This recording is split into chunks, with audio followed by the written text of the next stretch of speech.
I casually said I wanted to be a whole dog, watching one make its entrance. But when I woke up the next morning, I had actually turned into a dog. Not just any dog, a large breed perfectly built for whole dog work. I figured I would finally get to prove myself against wild boars, but my owner declared me a failed hybrid experiment and planned to sell me off. Right in the middle of the handoff, I seized my chance and bolted straight into a nearby cornfield. The moment I crashed through the corn, I spotted a herd of wild boars tearing up the crops. Luckily, all the big ones were tuskless sows. Hungry for a taste of meat, I decided to go for it. I charged straight at the herd. The big sows saw me coming and did not even flinch. They just lifted their heads and stared me down. Oh, so I am not worth their time? I roared at them, trying to throw them into a panic. Then one massive sow suddenly charged straight at me. That thing was enormous. Getting hit by her was going to hurt. I spun and ran. I thought I had lost her, but one look back and she was already right on my tail. I made a sharp turn, ran along the field edge, then kicked into a full sprint, barely opening any distance at all. She gave up after about 100 meters, but I was not done. The thought of fresh meat today kept me going. I turned right around and went back after her. She wheeled around and charged again. This time I was smarter.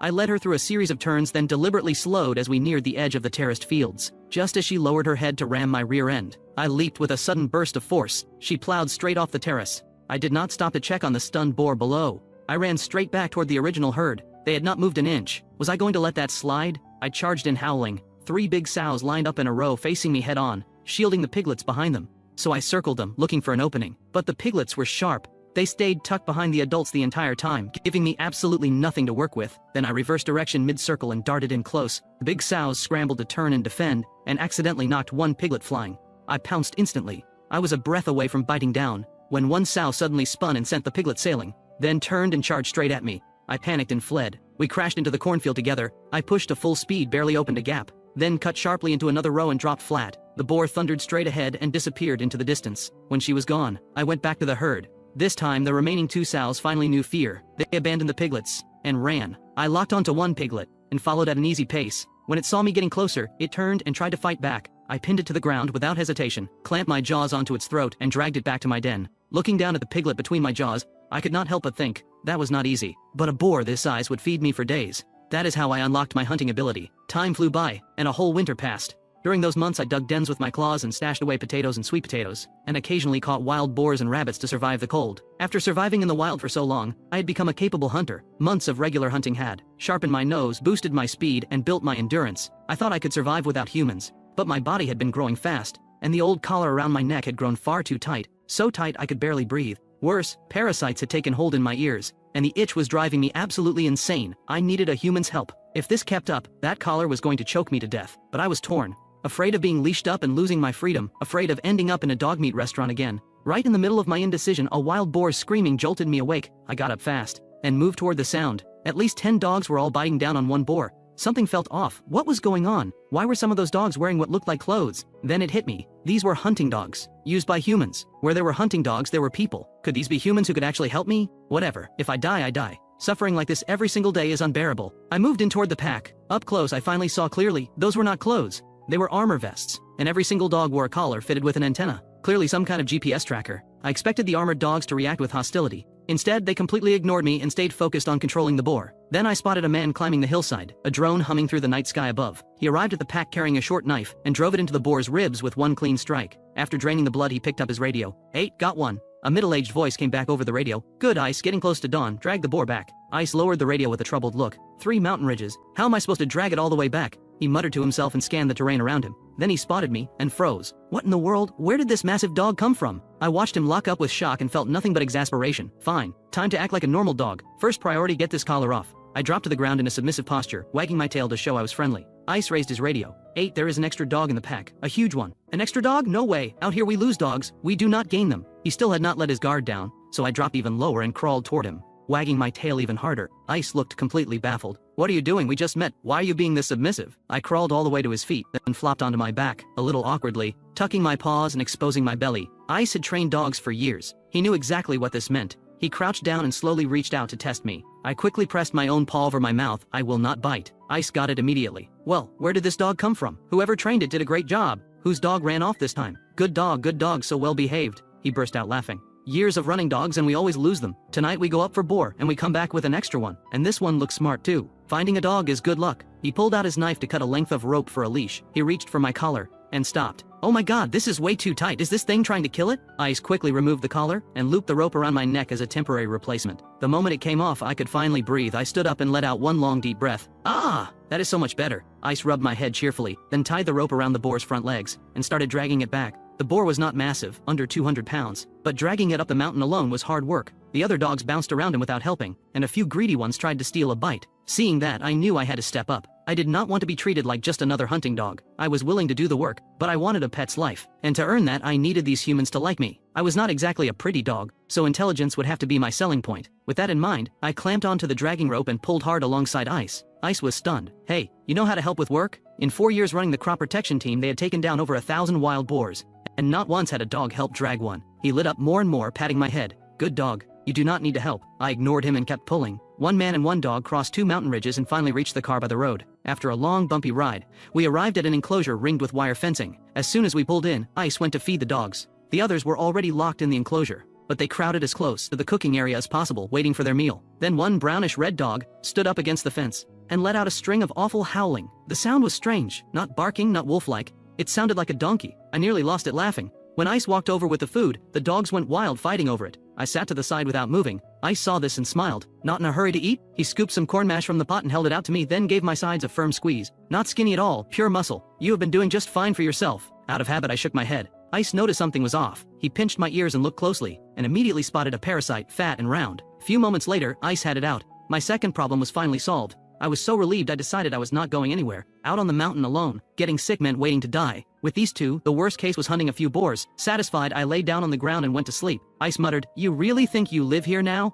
The next morning I opened my eyes to find Ice crouching in front of me eating a meat bun. I sat up and swiped a stainless steel bowl over to his feet. Ice turned and called out in surprise, "Eight, this dog is asking me for food." Eight came over and crouched down. I swiped the bowl toward his feet instead. Good dog, such a good dog. Eight was not much for words, he just kept praising me. But when neither of them gave me anything, I did not grab. I just nudged the bowl until it clattered loudly, then hung my head with a look of wounded disappointment. Ice could not hold back his laughter, and hand-fed me the bun directly. I took one bite. Incredible. The other dogs saw this and wanted some too. All they knew was wagging their tails. Ice shoved them all away. The 2 men crouched in front of me and started talking it over. The more we talk about it, the better it gets. This dog is genuinely smart, and the original owner trained it well. I think it has been on the mountain 3 or 4 months. Otherwise the collar would not have gotten that tight. Really? What was it eating out there? 8. Feel how tight these muscles are. Yeah, lean and dense, no nutritional deficiency. It must have been hunting up there. Just then I finished Ice's bun and turned to stare directly at 8. 8 had a stone face, not even a hint of a smile. Fine, time to be cute. These were his buns I wanted. I sat up straight, lifted my front paws off the ground and pressed them together, and bowed to 8 in thanks. It says thank you? 8 lit up and gave me 2 buns. I said with a grin, "This dog has parasites. I am taking it to get vaccinated and dewormed."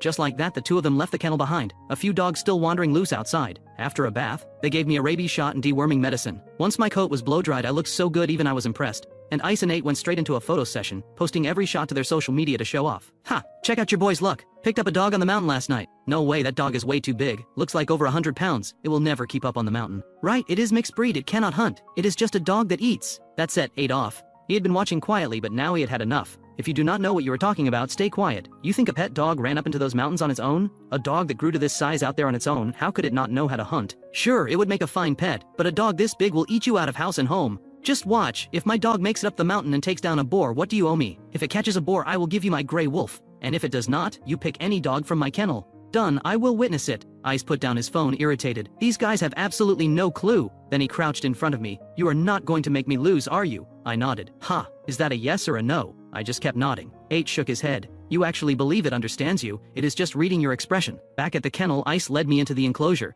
and pointed to an open kennel unit for me to go in. I had no interest in staying in there. I pulled the leash straight toward the gate. Ice could not stop me. Where exactly do you think you are going? I led him to the front door of the house. I lifted a paw, hooked the door handle, gave it another bat, and walked straight inside. Ice's eyes went wide. It is a proper pet. It can open doors. Just like that, I earned the right to come indoors. But when I looked back, I noticed a phone stand set up in front of Ice. He was live streaming, so he was a content creator. Instead of jumping on the bed, I sat right at his feet, sat up straight and peered at the screen. Suddenly a massive dog head filled the live stream frame. What? Where did that dog come from? How is it so big? Ha! Ice burst out laughing. Let me tell you about this dog. It is something else. I am telling you, this dog is incredibly smart and super friendly. I did not catch it. It followed me home on its own, and last night it even helped me drag a boar. Someone in the chat fired back. Do I look like an idiot to you? Why would I lie? I really did just find it. This dog is unbelievably smart. Give it a command, it executes. Watch. With that, Ice stood up, pointed the camera at me and started giving commands. No matter what he said, I executed it without hesitation. After the little show, Ice turned to the chat. Hey, this dog does not have a name yet. Me and 8 are no good with names. Anyone have a good suggestion? Call it Lucky. Ice's eyes lit up. Lucky, that is a great name.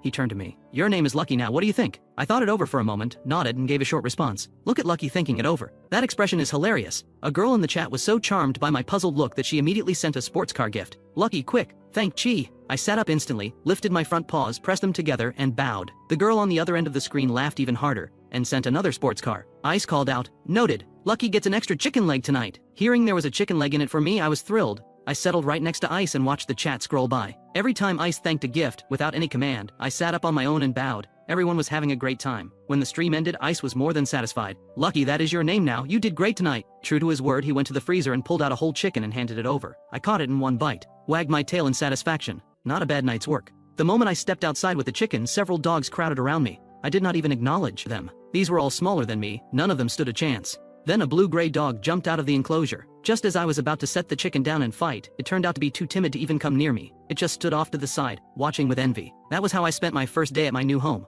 Early the next morning, while I was outside relieving myself, I saw 8 take a phone call. Then call out to Ice. Ice, feed them light at noon. We head up tonight. Ice called back with a note of uncertainty. Should we bring Lucky? I talked a big game in the group chat, but I have not actually seen it take down a boar yet. I am worried it might bolt on me. But 8 had more faith. Bring it. That dog is sharp. If it can hunt boar, it will be incredible. We do not have armor for it though. Then it runs support. After a quick discussion, they fed the dogs and went back to sleep, getting ready for the night ahead. That evening, Ice and 8 got up and started getting their gear together. Come here, Lucky, put this on, do not lose it. Ice fitted me with a GPS tracking collar, then grabbed a pile of armor vests and collars and headed into the kennel. The moment the dogs realized they were heading up the mountain, they went wild, bouncing and swarming around the 2 men. Ice turned to 8. How many hold dogs do we bring? I had figured out that the armored dogs were called hold dogs. Most of them pit bulls or pit bull mixes. They were the front line, built to absorb the boar's attacks, and their armor vests showed it, dented and stained with blood. A big tusker's fangs were nothing to take lightly. Since this was my first hunt with the team, I decided to watch and learn how they operated. From their conversation, I picked out a few names: Tank, with his yellow coat and coiled legs,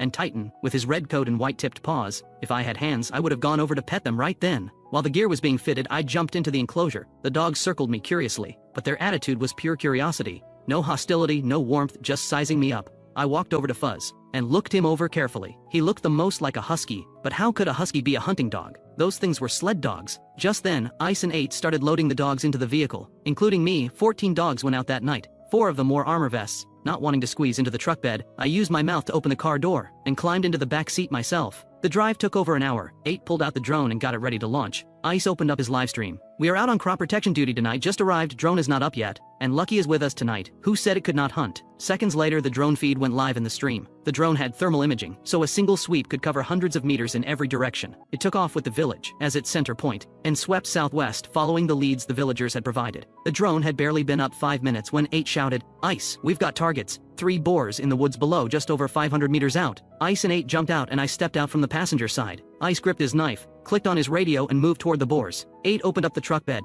A dozen dogs poured out in a rush, instantly locked onto Ice's direction and ran to him. Every dog was completely silent, except Ruckus, the donkey-voiced troublemaker, who hit the ground screaming. If the boars had not heard us before, they definitely heard that. Sure enough, the distant boars spooked and bolted. Grizzly and Dash were both native breeds, the first to catch the scent, and they launched without a sound. The rest of the pack saw them go, and surged after them. Ruckus and Panther, both hold dogs, were far slower and immediately fell behind. But I did not charge out with the rest. I looked up at Ice. He happened to look down at the same moment. Go! The word barely left his mouth before I was already gone. My build was large, but I carried Manhwa genes, explosive acceleration, and within seconds I had passed every hold dog. The lead dog out front was Dash, Sighthound genes, pure speed. There was no catching him, but I could keep up with Grizzly. And since no one had eyes on the boar yet, the pack was still holding back, not at full speed. So Grizzly ran second, I ran third, and we closed in fast. The boars spotted us and kicked into a full sprint, and all 3 split off in different directions. Since I and the 2 lead dogs were fastest, we pulled away from the rest of the pack. The 3 of us locked onto one boar, while Flurry led the other lead dogs in a different direction. They had not kept up,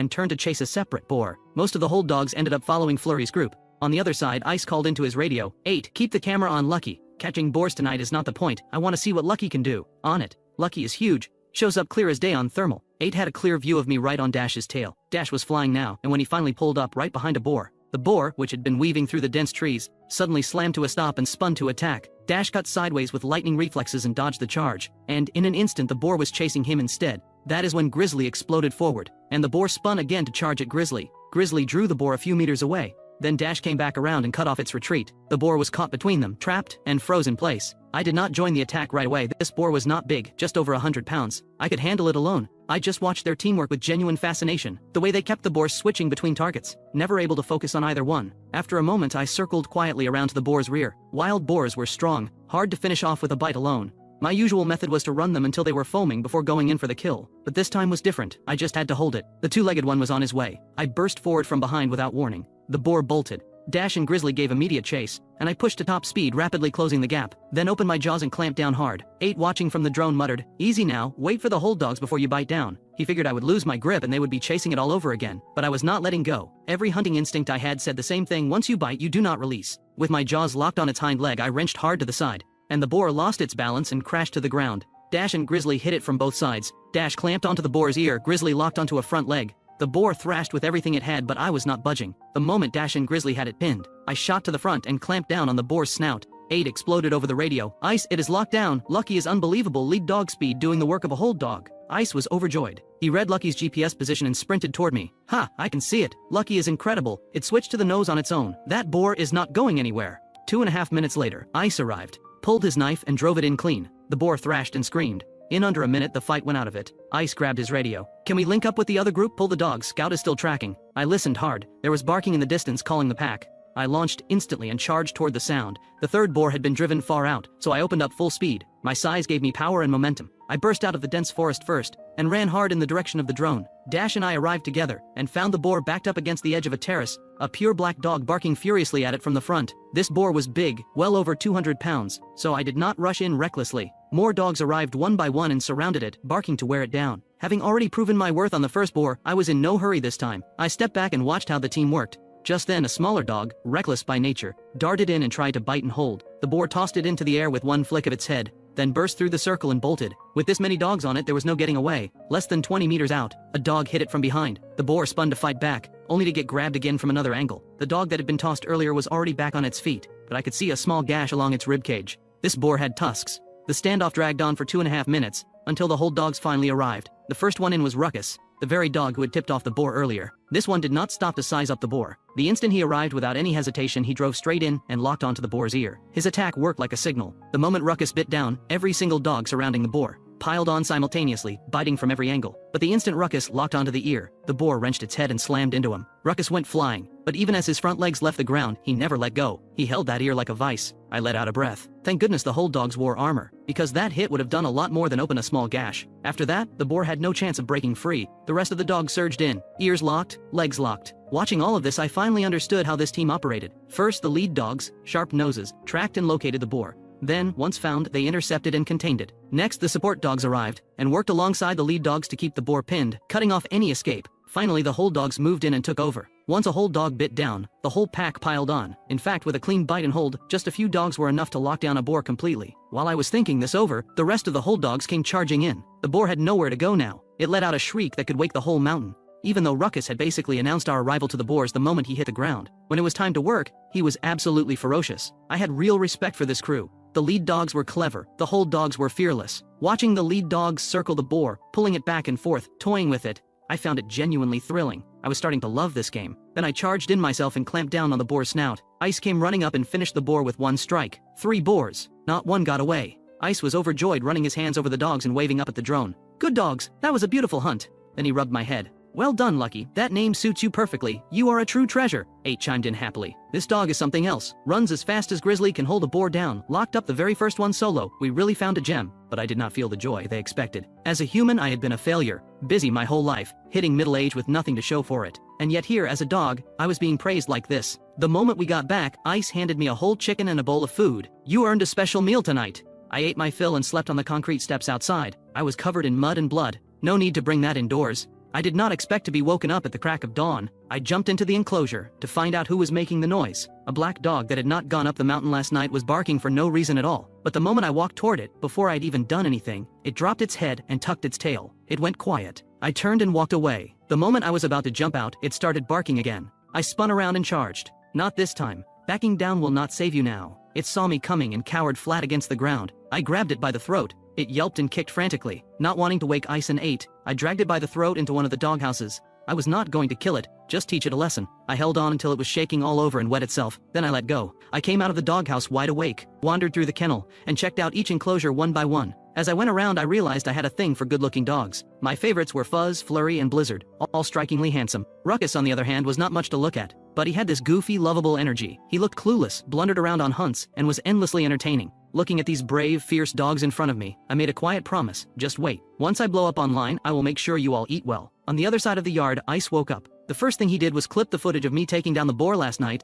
and sent it to the hunting dog group chat. Come on, everyone, take a look. Who said my Lucky could not hunt? Has anyone ever seen a dog this fierce? Hold dog build, lead dog speed, lock down 100-pound boar solo. Ice sent voice message after voice message, looking absolutely thrilled with himself. Some people in the group had already caught the live stream and had been talking about it, all shocked that a dog my size could run that fast and actually bite down once it caught the boar. Even the guy who had made the bet with Ice accepted his loss and offered to hand over his best dog as agreed. Ice waved it off generously. Come on, we are all friends here. How could I take something you treasure like that? I was just talking. You are a good man. Dinner is on me next time. Another group member went even further. Ice, name your price. Sell me Lucky. Hunting boars with you. One day a big tusker is going to take it out, and that would be such a waste. Let it live like royalty at my place. You think I just sit this one out? Stop talking nonsense. Lucky is smarter than I am. You think a big tusker is going to take it down? Not selling, not for any price, not for $1 million. I looked up at Ice. Is that real? Not for $1 million? Am I really worth that much? Ice wrapped up the group chat and started his live stream. I took my usual spot next to him. Hey everyone, we locked down 3 boars last night. Take a look. This is our Lucky. Found on the mountain and ready to work from day 1. Ice stroked my coat and just kept the praise coming. Thank you, Chi, for the hot air balloon gift. Already got Lucky that extra chicken leg. Lucky gets a whole chicken. The only dog in this kennel with that kind of treatment. I knew Chi. She had sent several sports car gifts last time and specifically requested the chicken leg for me. She deserved a proper thank you. I stuck out my tongue and did my best to smile, bowing with both front paws again and again. Just then someone requested to speak on the stream, clearly a top supporter, with a very high account level. Ice accepted it, curious. Lee, what is up? Ice, is Lucky for sale? I will put up 100,000. What are you saying, Lee? Any dog in my kennel you want it is yours. No need to buy anything. Lucky though, I have not had nearly enough time with it yet. I cannot let it go right now. If you really want to see it, come spend a few days. Let me check my schedule and we will make it happen. One piece of advice, Lucky is this smart, right? Teach it a few more tricks, film it, post it to the platform. It will blow up. My ears perked up at that. No wonder Lee was the top supporter. The man had vision. But Ice scratched his head. I am not really a video person, Lee explained patiently. Just treat it like posting to your social media. You send videos to the group all the time anyway. Going viral takes time. You need to build up a body of work first. Alright, I am listening to Lee on this one. Lucky knows how to put on a show. Let me give everyone a taste. Ice turned the camera on me, but the commands he gave were way too easy, so I decided to add my own difficulty. I rose up on my hind legs, spun a full circle in place, then went into a handstand on my front legs, and finished by walking on just my 2 front legs. The chat went completely silent for a second, then exploded. This dog is unreal. It has got a whole routine. A wave of gifts poured in, but right as I was bowing to thank the smaller gifts, Ice suddenly shouted, "Thank you, Lee, for the mega plane!" The moment I heard mega plane, I stopped mid-bow, dropped my front legs, raised my rear end, and slammed my forehead to the ground. Ice completely lost it. This dog can bow its head to the floor? Who on earth taught it that? Lee was stunned. I send a mega plane and it gives me a full forehead bow. Now I feel embarrassed. I have to send another one. As Ice called out his thanks, I dropped my forehead to the ground again. Lee said what everyone in the chat was thinking. I am genuinely jealous. How does someone just find a dog like this? But Ice, stop just laughing. You are doing this wrong. You cannot have the dog perform and not give it a reward. That is not how it works. Every trainer gives a reward after every trick. Lucky is smart, but if you never reward it, that is not right. Hearing that, I genuinely wanted to bow my head to the ground again for Lee. That was exactly right. Lee actually understood dogs. I let out 2 sharp barks at Ice to make my agreement very clear. Lee kept going.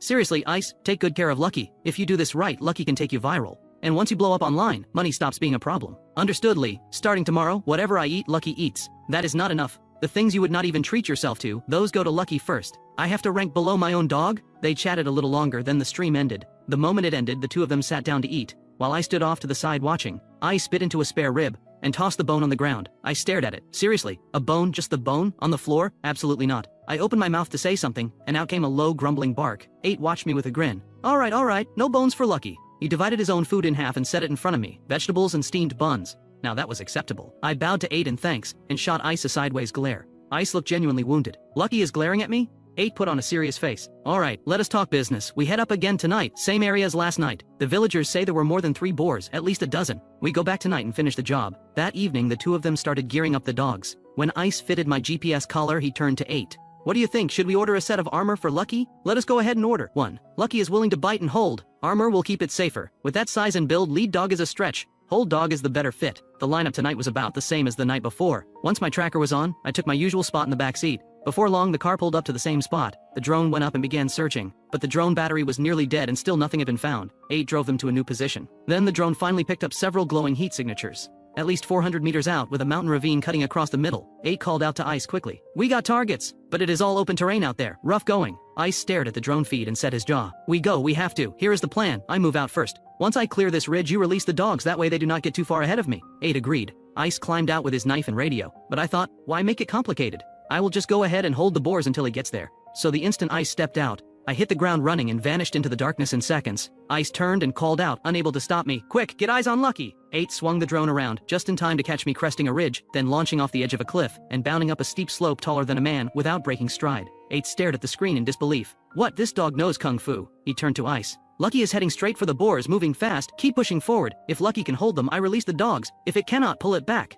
Ice agreed and pushed ahead in my direction. Meanwhile, I followed my nose, locking onto the boar's exact location, and closed in fast. But when I got within 100 meters, I slowed down and moved in carefully. Ice and 8 both reacted immediately watching this. "Incredible, Lucky is a real hunter. Everyone see that?" Lucky slowed down as it got close. That is so it does not spook them. Stalking like that is a wild animal's instinct. None of our dogs know how to do that. I had no idea I was shocking everyone. I was just following the scent. But when I got close, I found an entire group of boars, and not one of them was standing watch. Every single one was asleep. As I crept closer, I looped around behind them trying to drive them back toward Ice. When I was only about 10 meters away, they finally woke up. 6 or 7 boars scrambled to their feet and bolted. I launched after them from behind, but I did not close the gap right away. I matched their pace exactly. 8 watched the drone feed with his mouth open. "I cannot believe this. Lucky is herding them back toward us." The livestream chat exploded with shock. I drove them right to the cliff edge I had passed on the way in. I cut loose with a burst of barking to frighten them, then charged hard trying to push them over the edge, but they were not stupid. No animal jumps off a cliff unless it has absolutely no other choice. The herd split and scattered to both sides.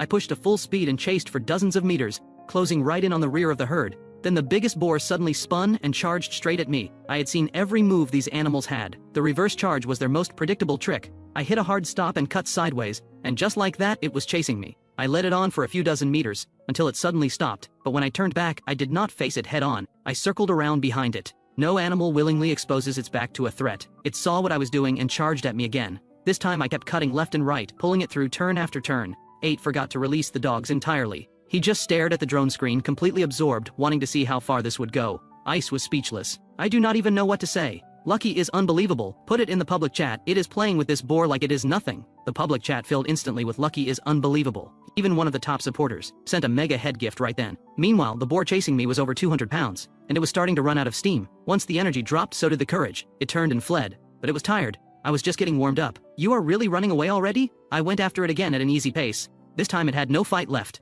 It just ran. I cut it off from every angle trying to drive it over the edge, but it refused to go over. Time to apply some real pressure. I launched into the air and clamped my jaws onto its ear. On the other side of the terrain, Ice had just cleared the cliff. Seeing the livestream display, he shouts right away, "Lucky latched on! 8, release the dogs, now!" 8 doesn't hesitate for a second and releases the dogs. The dogs had already caught the scent back in the vehicle, and had been practically crawling out of their skin with excitement, so they all scramble out of the car at once. The lead dogs bolt straight into the dark. Meanwhile, after I latch on, the boar suddenly jerks its head and lunges at me with its jaws, but I already saw it coming. "Knew you'd try that!" The next second I snap in a different direction, and clamp down hard on its big ear. Stung by pain, the boar bolts again, and I don't hold on this time, because today I've made it my mission. I'm not stopping until I drive it off that cliff. What I didn't expect was that this time the boar panics completely, and when I close in again it throws itself off the cliff without a second thought. I peer over the edge, and when it struggles back to its feet, one of its front legs is broken. Now we're talking. Satisfied, I find a gentle slope and make my way down. No way, Lucky actually chased that pig right off a cliff. Did you all catch that? Lucky's plan from the very start was to drive the boar off the cliff and kill it on impact. He just didn't count on the drop being too short to finish the job. 8 has lost count of how many times he said no way. The livestream chat is going absolutely wild. It's unbelievable. A dog not only thinking tactically but using the terrain to his advantage. By the time I make my way down, the boar is already sitting motionless on the ground. Just then, Ice comes running over. Turns out Ice is absolutely fearless. He pulls out his blade on the spot and moves in to bleed it out. But I'm worried the boar might lash out in its final moments and hurt him, so I rush in and clamp onto one of the boar's ears. The sharp blade drives into the boar's side, and after a few desperate twitches, it goes still. Ice grabs my head with both hands. "My treasure, how are you this incredible?" I lift my chin with a touch of pride. That's just the basics. You though, make sure you get good footage of me because today's whole performance was all about pulling in fans and gifts from the livestream bros. Before long, the rest of the dogs pile in. The boar is already down, but they pile on anyway, tearing into it. It's down, boys! You all saw Lucky's performance, right? Nothing to say except Lucky is a beast. Let me check how far the other boars got. 8 barely finishes talking when another boar that scattered earlier comes into view. The drone puts it at just over 200 meters out, worth a shot. 8 gets on the radio, Ice, there's another boar, just over 200 meters out. By now, the lead dogs have already caught the scent. The next second, Dash leads the charge, and a dozen dogs surge forward behind him, spreading into a line. I join in and run alongside the lead dogs, but this boar is sharp. It's already running before we even get close. Still, boars are slow on the uphill, and I'm right on its heels in no time. Suddenly the boar wheels around and lunges at me, but I spin away and sprint off. Behind me, one lead dog and one support runner both dodge out of the way just in time. Further back comes an armored hold dog, Lala. Normally Lala is the quietest, most obedient dog around, but facing a wild boar, she doesn't back down for a single second. In a flash, she clamps onto one ear. The boar lets out a screech and wrenches its head violently, sending Lala flying, but she refuses to let go. Right at that moment, Swift Scout Axe launches a diving bite and locks onto the boar's front leg. Swift Scouts won't take on a boar alone, but the moment an Hold Dog latches on, they're right behind them. Hold Dog Hothead charges in too and locks onto the other ear. In an instant, I clamp onto a hind leg. I haul back with everything I've got. One leg lifts off the ground, and the boar's resistance drops sharply. Then the whole pack swarms in. The young boar is completely surrounded with nowhere to turn. When Ice arrives, he can't even find a spot to get his blade in, let alone 600, who's desperate for a bite but can't find an opening. Ice shakes his head. At this rate, there won't be any boars left to hunt. Meanwhile, 8 pulls the drone, cuts the live stream, and hustles over to haul the carcass. They get back late, so 8 heads straight out to deal with the boar. By the time he's back, Ice has already finished feeding the dogs. 8 gets out with breakfast in hand, and without a moment's hesitation, I grab my food bowl in my teeth and fall right in a step behind him. 8 just laughs it off. Go ahead, dig in. I had the owner make a few low-salt pork buns just for you. 8, now you're speaking my language. I give a satisfied nod. But while Ice eats, his phone won't stop buzzing. Their hunting group chat has completely exploded. Someone had clipped the livestream footage of me driving the boar off the cliff and posted it to the group. Since everyone in the group is a serious hunting dog handler, they all know exactly what they're seeing, and the discussion is on fire, because everything I pulled off back there showed off both sharp intelligence and elite hunting skill. This isn't a dog, this thing is as smart as a person. I'll admit it, our hunting dogs don't match wild animals in raw hunting instinct, but Lucky is smarter than any wild animal I've seen. I bow down to him. Ice, seriously, with your track record, how did you ever get this lucky? Ice swallows a bite of his bun, then fires back with full energy. Who else has a dog like this? Top-tier swift lead and hold dog in one, and he can take down a 250-pound boar solo. You think bad luck gets you a dog this good? Lucky came home with me because he saw we were good people. I'm not exaggerating. Lucky is the best hunting dog in the entire country. Anyone who disagrees, come prove me wrong. I wouldn't trade this dog for a block of gold. I give a nod. Glad you understand what you've got. Before long, Ice is barely keeping his eyes open. He pats my head. Whatever it is, it can wait until I wake up. I'm tired too. I eat an apple and go to sleep. But Ice has barely fallen asleep when someone rings him on a video call. Ice answers with zero patience. What? I'm sleeping. So what? You'll have plenty of time to sleep when you're dead. You'll be rotting in the ground before I even think about dying. They trade insults back and forth for a bit, until Ice runs out of patience. Get to the point. Let me borrow Lucky for a couple of days. Borrow Lucky? Not a chance. I'd sooner lend out my wife. Your wife? You'd better hope she doesn't hear you say that. How does someone with your luck find a dog this good? If he were mine, I'd build him a shrine. Every morning I'd bow to him first thing, and at night I'd shove my wife aside just to sleep holding him. No problem, Lucky's right here. If you want to bow, you can bow right through the screen. I climb up onto Ice's bed to see who's laying it on this thick. Uncle Lee spots me on screen and nearly loses it. Lucky, come spend a couple of days with Uncle Lee. With sweet talk like that, I have to play along. I stick out my tongue, soften my expression, and give him my best smile. Uncle Lee bursts out laughing. Good boy, Uncle Lee's coming to see you soon. Then he turns serious. Ice, you need to take good care of this dog. You're careless. I'm worried you'll lose him or mess him up somehow. Please, I'm begging you, take good care of him. Ice straightens up. All right, I hear you. I'll take good care of him, I promise. After the call ends, Ice sees me walking around with half a sausage in my mouth and snatches it away. No more of that stuff. It's not healthy. We'll buy real meat and make proper sausages ourselves. But when I realize I'm actually getting an upgrade to pure meat sausages, I grab one last sausage and head straight to the kennel. Time to share the wealth with my favorite dogs. Ice quietly pulls 8 aside. Is this seriously still a dog? Has he turned into some kind of spirit? How can he bring himself to give away his own food? And he even knows to toss the wrapper. This is unreal. Since when do dogs entertain other dogs? 8 scrambles to pull out his phone and start recording. They haven't even finished editing yesterday's footage, and now there's already more. It takes them a good while before they get one video posted. The first one they put out is the hunting clip. I watch from the side for a bit. Honestly, 8's editing on the main channel is pretty rough. It's messy, not very gripping, and the raw energy of the hunt just doesn't come through at all. The clips focused on me are at least coherent, but the music choices are terrible. These guys clearly need a professional editor. It doesn't take long before fans start finding the content. Some fans still have no idea I've joined the team, but after watching my moves they're stunned, guessing it must be Dash or Grizzly. Ice drops a comment to clear things up. then posts a photo of me. The shot is perfectly composed, sharp and clear, my two big ears standing tall on my head, as though I'd posed for a passport photo. The comments explode almost instantly. No way! He actually knows how to stalk prey. Pigs aren't dumb, they're actually among the smarter animals out there. But Lucky just stomped all over that. Incredible, what a watch. A single dog taking down a 250-pound boar. Ice, did my dog somehow end up at your place? And just like that, Ice spends the whole night on his phone chatting in the group, having the time of his life. Most of it is him bragging about me, nearly setting off a riot in the group chat. But given that he takes such good care of me, whenever Ice needs to show me off, I cooperate. The next morning, a light rain starts to fall outside. Even if it only lasts a couple of hours, heading up the mountain tonight is out. Just then, Ice takes a call. Some friends are on their way. He goes to find 8.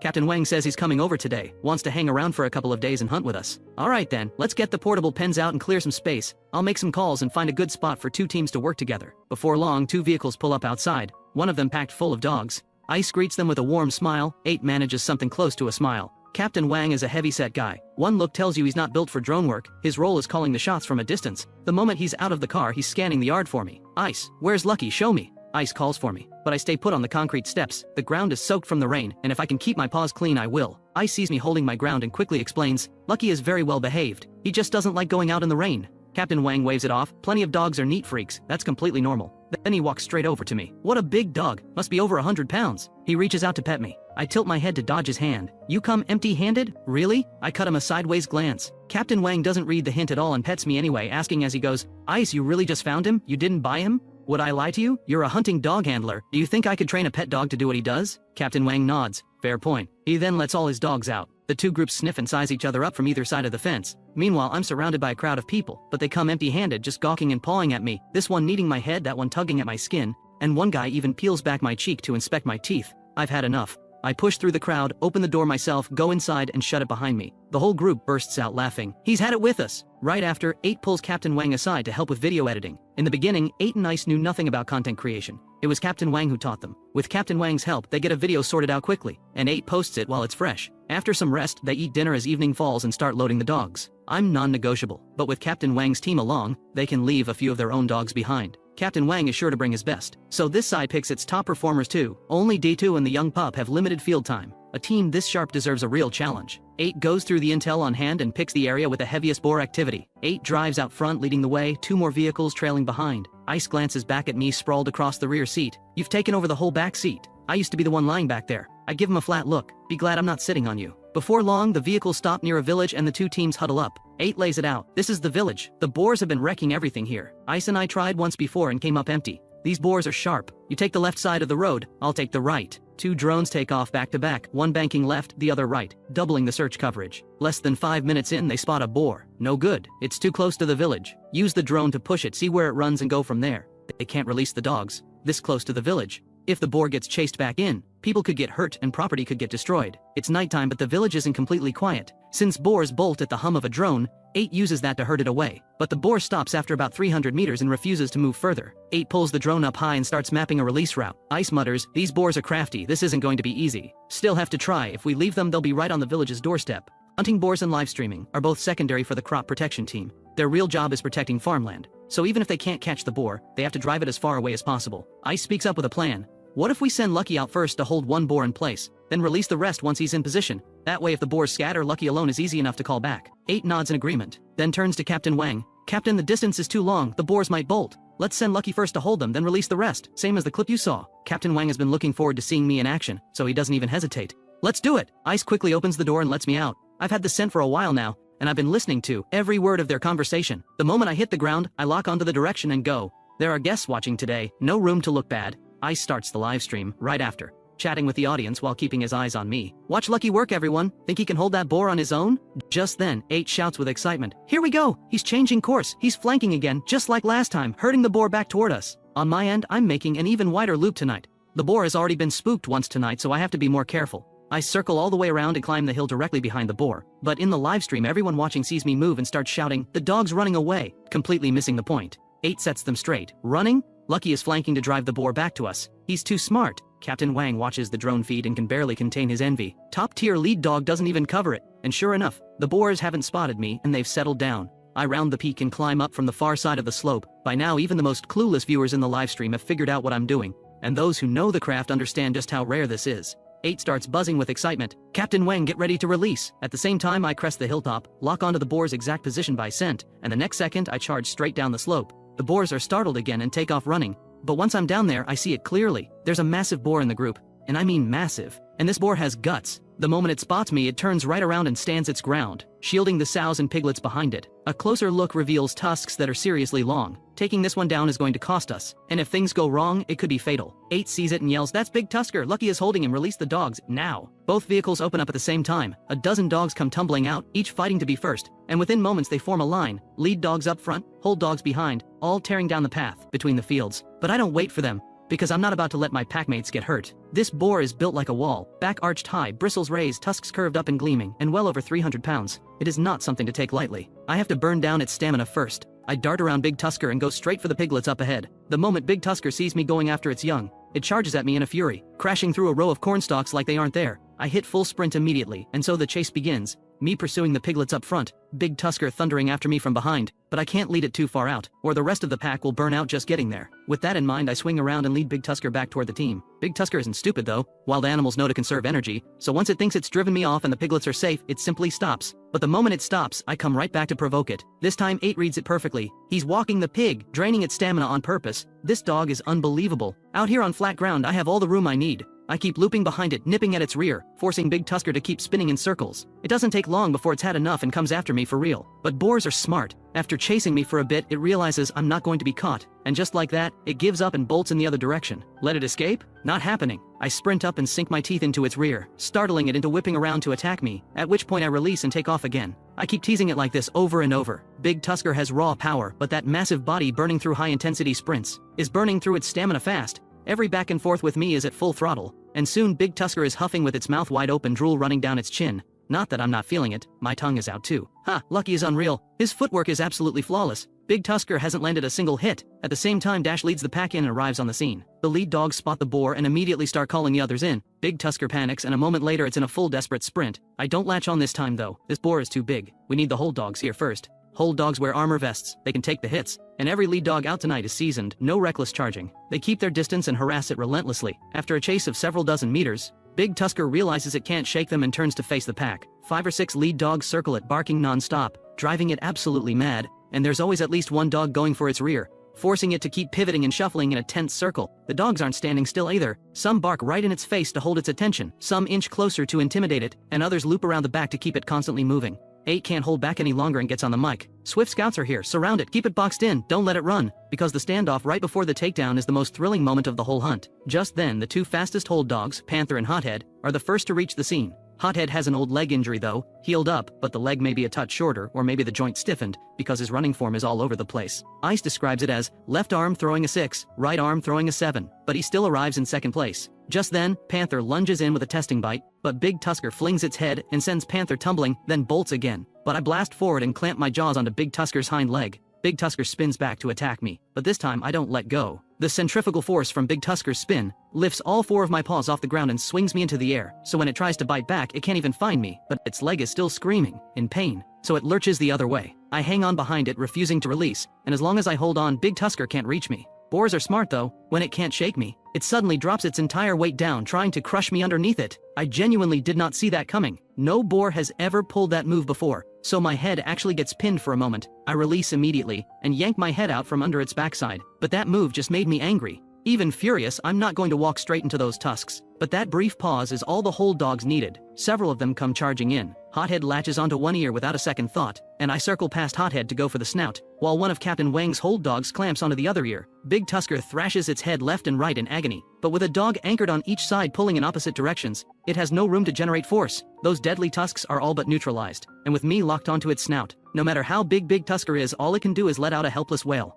The next second, a dozen dogs pile on. Latecomers can't even find an opening. On the other side, 8 sees it and loses his mind. No way! Lucky is an absolute legend. Held it by the hind leg solo, then went straight for the snout. Take it down, Ice go in for the bleed, now. We just took down Big Tusker like it was nothing. Hit that public chat with Lucky is a beast. Let's go! The audience goes wild. The screen floods with Lucky is a beast, and gift effects are pouring in one after another. What a rush, what an absolute rush. Did any dogs get hurt? Ice goes through the dogs one by one, checking every spot of blood. The first one he checks is me. My face is covered in blood, but it's all the boars. Ice goes over me carefully, checking even my teeth, then moves on to the others. 8, we're good, no injuries. Check where the other boars ran. Let's call the dogs back and drive after them. Somebody help haul this thing. The two of us can't move it alone. Chubby Captain Wang comes huffing over. Don't let the wheezing fool you. He actually manages to drag the boar, a little out of breath but getting the job done. Captain Wang heaps praise on me. Lucky is something else. He plays the whole thing tactically, knowing when to push and when to hold. His timing is perfect. Ice beams with pride. Of course. If he hadn't come home with me, he'd have been just fine on his own up in those mountains. Small boar, big boar, all the same to him. Meanwhile, 8 has already mapped the next route. The boar's current position puts it at least 200 meters from the nearest release point, but this time Ice says,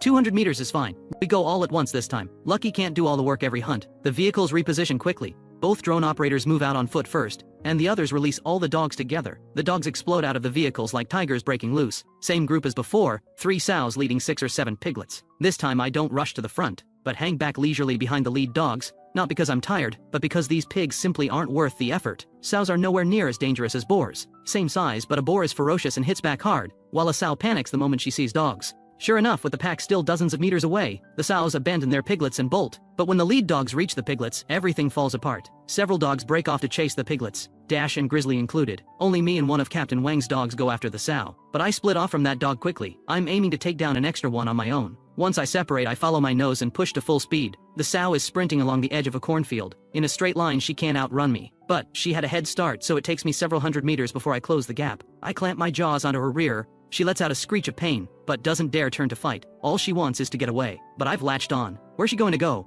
100+ pound sow taken down with ease. I look back. Good grief, the chase covered 2 whole kilometers. And there's another dog somehow holding a boar on its own. But it's been barking for ages and no backup has arrived. Because every other dog is occupied. Some hold dogs are already chewing on their catch and couldn't care less about the barking. Ice takes in the scene and heads to me first. Good dog! Good dog! After the praise, Ice pulls out a rope and secures the boar quickly. The moment I see it's tied down, I'm already gone, racing off to back up Captain Wang's lead dog. But during the time I spent waiting for Ice, the lone dog and the boar had kept at it, covering several more 100 meters and ending up on the terraced fields above. Even at night, all this running burns energy and builds up heat, so I run with my tongue out to cool down. Too bad that compared to humans who can release heat through their entire skin, a dog's cooling system is pretty limited. Meanwhile, 8 spots me charging off again and launches into commentary. Lucky is unbelievable. He's heading to another fight. This will be his 3rd boar tonight. Once Lucky has a target, there is no escape. Nothing more to say, but Lucky is a beast. Give Lucky a like, everyone. Big thanks to Dong for the carnival gift. You've been so generous tonight, Dong. You really didn't have to. Dong, anything you want, just say the word. But before Dong can respond, my heat signature blazes onto the thermal imaging display, bright and unmistakable,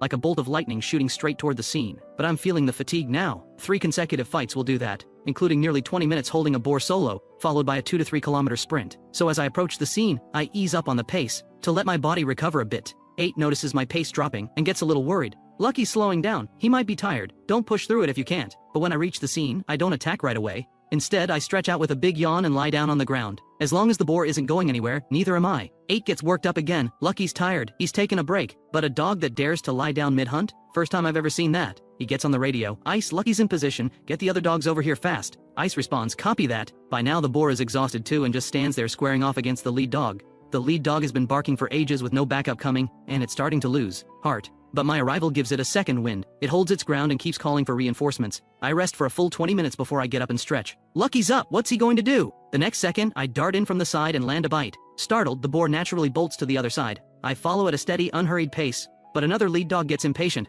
and chases the boar down, biting its rear. But this boar has completely lost its nerve. No fight left, just desperate to run. Seeing it stop from the bite, I move in to provoke it again. But this time, I deliberately step in front of the lead dog to put some space between it and the boar, so the boar runs further and closer to where the rest of the pack is waiting. 8 sees this and looks like he's just witnessed something supernatural. Did everyone catch that? Lucky is herding the boar back again. Have you ever seen a dog this smart? This boar is about the same size as the one Lucky handled alone earlier. He could take it himself, but he doesn't feel like wasting the energy. How do you beat a dog that thinks like this? Even the audience plays along, with everyone demanding I be enrolled in school. Then Dong completely loses it and sends 10 carnival gifts in a row. 8 begging him to stop the whole time, to no effect. On my end, I hear the rest of the pack closing in, so I stop pushing the boar entirely and let it stand still. Once Dash and Patches arrive, I move in immediately and clamp onto the boar's ear. That's how swift scouts work. The moment someone latches on first, hold dogs or whoever else, they all charge in, so I go in first, and the rest follow right behind me. The boar is completely spent. It has nothing left to fight with. Less than a minute later, the hold dogs arrive, and I release my grip and step aside to rest.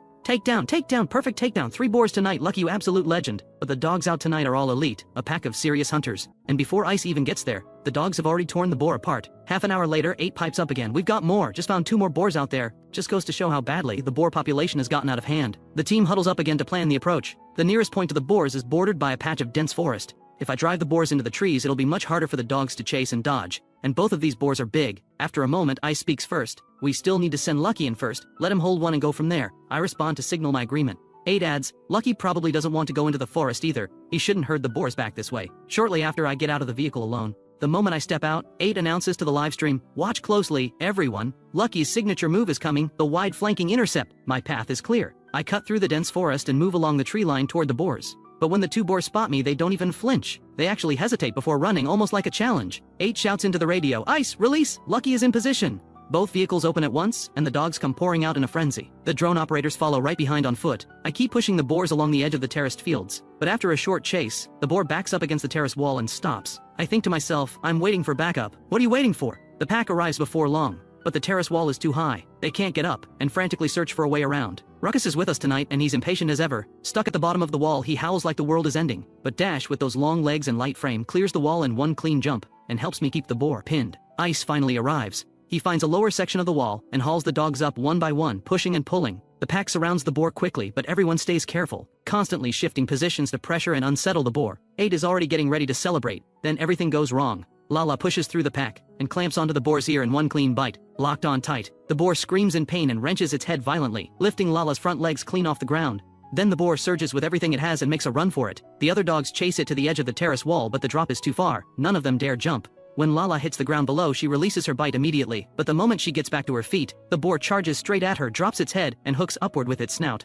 And Lala, completely caught off guard, is launched into the air by the brutal force. The boar has lost all restraint now. It's not running anymore. It locks onto Lala and keeps attacking. 8 watches helplessly, voice cracking. It's attacking the dog, it's going to kill her. The other dogs can't get down there, but I can. Right as the boar lines up its second attack on Lala, I leap off the terrace wall, close the distance in a few strides, and sink my teeth hard into the boar's rear. It lets out a shriek, abandons Lala, and whips around to come after me. My plan was to spin with the boar, keeping myself out of reach of those tusks. But the boar thrashes so hard that it tears off its own flesh where I'm biting. The pain is so sudden and severe it freezes the boar on the spot. 8 brings the drone down low and switches on the lights. Once he confirms it's Lala, he gets on the radio immediately. Ice, move, Lala is hurt, she's bleeding bad, it's serious. A few of the bolder dogs take the risk and jump down. But without enough hold dogs, none of them dare go in for a latch. Ice arrives, slides down the terrace wall, and comes in with his short blade in hand. He drops the sheath and charges straight at the boar. I stare blankly. What is he doing? Going at a wild boar with just a short knife? But I see that Ice means business, so I rush in and clamp onto one of the boar's ears.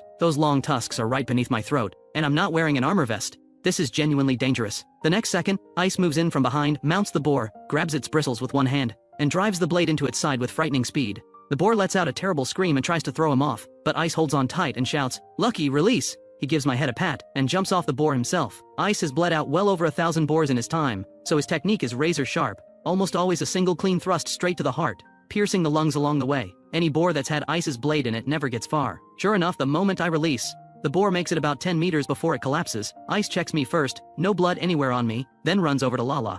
I go over too. Lala is such a gentle, quiet dog, and I'm fond of her. Ice examines her and lets out a long, slow breath. Lala's belly has been cut open, but the intestines are still in. She can make it, she can make it. He pins Lala down gently, pulls out a wound stapler, presses the edges of the wound together and staples it shut as a temporary fix. Lala is so good. She doesn't struggle at all during the whole procedure. Just then, Captain Wang and the others come running over. Everyone pitches in. Lucky is so brave. If he hadn't jumped down to save her, Lala might not have made it. The audience echoes the sentiment. Lucky isn't just smart, he's got heart. And that final latch wasn't just for the takedown, it was to protect the drone operator too. But Ice is focused on Lala's condition, and quickly says goodbye to the live stream. That's it for tonight, brothers. Lala needs to get back and get treated right away. With that, the two of them use their jackets to carry Lala, and lay her carefully on the back seat. I give up my seat for her, and rest on the floor instead. That was close. Lala was wearing her armor vest, but it only covers half her body. The belly was completely exposed, and Lala really was unlucky today. The tusk caught her right in the most vulnerable spot. Still, her breathing is steady, so I don't think it's life-threatening. A while later, back at the kennel, everyone rushes to carry Lala in and tend to her wounds. They properly stitch up the wound and give her an anti-inflammatory injection. As long as there's no infection, she'll be fine. I stay beside her the whole time, aching for her. I go and bring her a sausage, but Lala won't touch it. Ice strokes my head and says, "You see this? Lucky is something else. This dog has practically become a spirit. He shows genuine care for Lala, and he can even tell a boar's sex before he latches on. No tusks, he'll latch on freely. Big tusked boar, he normally holds back. So tonight, he only went in because he was afraid I was in danger. I look up at Ice. Glad you get it, but you're pretty reckless yourself. Charging in to bleed a boar when none of the dogs had it under control yet. After I eat, I settle in beside Lala. If anything changes, I'll go get someone. In the morning, Lala is still the same. Not eating, not drinking, barely moving. So I find a food bowl, then grab a bag of milk and bite it open, and push it over to Lala. To a dog's nose, milk and sausage give off a scent that's almost impossible to resist. But Lala only manages to lift her head and take a couple of sips. She's going to need a long time to recover. Just then, 8 calls out, "Ice, the messages are going crazy. Fans are asking about Lala everywhere. Maybe go live and give them an update." Ice grabs his phone and takes a look. Good grief, hundreds of messages. And clicking through the profiles, almost all women. Since when did he get this kind of attention? Before, a few dozen messages was a lot. Alright, let me address this. He quickly pulls me over and goes live. "Hey everyone, I'm Bloody. Hands from Sincere Crop Protection. I'm the guy you saw yesterday stabbing a boar with what looked like a knife. Since so many fans have been asking about the injured dog, here's your update. No need to worry. The wound has been taken care of, and after a bit more rest, she'll be back to her energetic self." The fans in the livestream let out a collective sigh of relief. But the livestream is barely done when Captain Wang's team starts packing up to leave. Ice hurries out to see them off. Captain Wang comes over and pats my head. "Still interested in a girlfriend? I'll have one sent over in a few days." I roll my eyes at him and open my mouth in a bark that says everything. Captain Wang bursts out laughing. After they leave, Ice gets the kennel back in order. That evening at dinner, 8 suddenly tells Ice, "A big brother is coming to the kennel tomorrow." The next day the guest arrives right on cue. He comes straight in with a handshake and a bear hug. 8, a little shy, gives a simple "Dong," but Dong waves him off. "Talk later, let me see Lucky first." "Lucky, I'm here." The chubby guy rushes straight at me, wraps his arms around my head and plants a big kiss. "Lucky, you are just the most lovable thing. I'm your Dong, nice to finally meet you." Since he clearly adores me, I'll give him the honor. I stick out my tongue, flash my best smile and offer a paw. "Good boy, I brought you tons of treats and toys. And a dog bed, a wash basin, a blow dryer, a whole pile of stuff." After spending a good while fussing over me, Dong goes to check on Lala, and only then does he get around to talking to 8 and Ice. 8, "Ice, anything you need me to do?" "Do, you're a guest, we can't put you to work. Are you staying at a hotel or here at the kennel?" "The kennel, obviously. He's here to have fun, but on a long-term basis." 8 says, "Then you're bunking with me." Come evening, Ice starts cooking for the dogs, with Dong pitching in beside him. With Dong here, it's a special occasion. Everyone gets an upgrade tonight. Beef chopped into chunks and simmered together with cornmeal. But when have these dogs ever had beef? They tear into it like they haven't eaten in days, growling and snapping at each other to claim their spots. And Belle even gets into a full-on scuffle with a younger dog, until I step in and shut it down. After the meal, Dong produces a large basin, fills it with warm water, and calls me over for a bath. I think about it. Having someone bathe me sounds pretty good, so I settle myself into the basin without any fuss. Watching me tilt my head back and bask in the attention, Ice can't help but sigh. Who on earth raised this dog? Spoiled rotten. You wouldn't think anyone would dote on a mixed breed this much. But Dong sees it differently, why not? Lucky is so smart. Who wouldn't love him? After giving me a bath, Dong heads back out to clean the kennel, and he genuinely doesn't mind the mess. He works hard to earn his place, but 8 still thinks he's just here for the fun of it. So he cooks up a plan to take Dong out on a real hunt, to let him feel what it's actually like to haul boar over mountain ridges, hoping that will make him think twice about staying. But when Dong hears they're heading into the hills, he's absolutely thrilled. "I want to get hands-on with Ice." 8 shakes his head. "The terrain out here is rough, all gullies and drops, and you can't see anything at night. Just follow along on a haul and get a feel for it first." Before long, Ice and 8 turn in for the night, but Dong is too wired to sleep and ends up sitting there with a pile of snacks, feeding me and Lala one after another. Then as evening falls, the moment the pickup rolls in, every single dog in the kennel rises to its feet. Ruckus lets out a long, urgent whine. Just the sight of the pickup is enough. They all know it means going up the mountain to hunt boar, and every one of them is buzzing with excitement. When the team starts fitting trackers and armor vests, the other dogs bounce and spin with excitement. But I turn my head and step back. Ice watches me nervously. "If you don't want the tracker, fine. Just don't run off on me. If you disappear on me, I'll be devastated." I know what the tracker is really for. It's not about getting lost and not finding my way home. It's about making sure I don't slip back into the wild and never come back. But if I don't want it on, there's nothing he can do about it. You can't force catch a dog that doesn't want to be caught. When it's time to leave, Dong fights for the wheel. And true to form for someone who does off-road, he drives hard, getting them there a full 30 minutes ahead of schedule. 8 makes a call, and a few villagers come out from the nearby village to share what they know about the boar's general location. One of them grabs 8's hand. "Those boars are out of control. They keep coming into the village and raiding livestock feed. If an elder or a child runs into one, it could be deadly. You have to help us. Take them all out." 8 nods firmly. "Of course, we'll get as many as we can." With that, he launches the drone, sends it in the right direction, and quickly finds the boars in the forest outside the village. A whole big sounder of them. Dong follows the route 8 points out and drives up close to the forest. But it's a large and dense stretch of trees, so the call is made to send me in first to flush the boars out. As I get out of the truck, Ice gives my head a pat. "The canopy's thick in there, stay safe." I move into the forest at a steady pace and quickly pick up the trails the boars use regularly. The undergrowth along these paths is crushed flat where they've been walking. I open up with a roar to spook them, and the boars hear me and begin to move. unhurried, not particularly worried. Everyone, take a look. Entering the field right now is our team's #1 hunter, Lucky. Because Lucky is such a large hunting dog, moving through dense forest is slow going, but just watch how he handles it. By this point, villagers from nearby have gathered to watch. On the other side of the trees, I keep shifting angles to push the boars, trying to keep them moving in a straight line, so they'll eventually work their way out of the forest. But the bigger the sounder, especially with a large boar in the mix, the bolder they get, and they barely react to my pressure. No real sign of panic. From the live stream, viewers can see me darting back and forth, without really understanding what I'm doing. But anyone who knows hunting dogs, or a serious fan, watches with pure admiration. 30 minutes of work like this, and the boars finally break out of the tree line. But there are several patches of dense forest scattered around, and the boars could easily duck back in at any moment. So Ice shouts the call, "Release the dogs!" The pack surges toward the boars. A few minutes later, Howler is first to burst clear of the trees, and the instant he spots the boars, he opens up. Loud, sharp calls to lock in the position. The hold dogs hear him, get a fix on the direction, and all pour toward him. Then the lead dogs begin arriving one after another. But the boars have already formed up. Big ones at the front, piglets tucked in behind. The lead dogs circle and probe but can't find the right moment to latch on. Dash calls and edges closer, creeping to within 2 meters, when a boar senses the threat and suddenly explodes forward, charging out of formation straight at Dash. But Dash is small and lightning quick. He twists out of the way and takes off running, drawing the boar out of formation. The instant that boar breaks ranks, Howler and Gale are already closing in. In a flash, 3 or 4 lead dogs have the boar surrounded. They all latch on at once, pinning the boar in a single motion. The boar screams and wails, fighting with everything it has. But lead dogs have limited bite strength, and after a short struggle, the boar tears itself free. That's when I come around to the rear of the sounder, figuring out how to scatter the group. When a boar suddenly breaks away from the pack on its own, I swing wide, cut around and move to intercept. I come in hard from the side, and lock onto the ear in one clean bite. It screams and thrashes, trying to shake me and get its tusks on me, but I press tight against its body, and it can't reach me no matter what it tries. Meanwhile, the first boar has broken loose and rejoined the group. Leaving 4 or 5 lead dogs without a target, they all wheel around and converge on mine. In seconds, 6 or 7 dogs have this boar locked down solid. 8 can barely contain himself. It's down, Ice, get in there and bleed it. Lucky made the latch. Then the big boars from the group charge over, the whole sounder moving in to rescue their packmate. You have to hand it to them. There's real loyalty in that. I release and signal the other dogs, then sweep quickly around to the rear of the sounder. The piglets are at the back, and a boar's instinct to protect its young runs even deeper than loyalty to a packmate. So the moment I move toward the piglets, the big boars wheel around to shield them.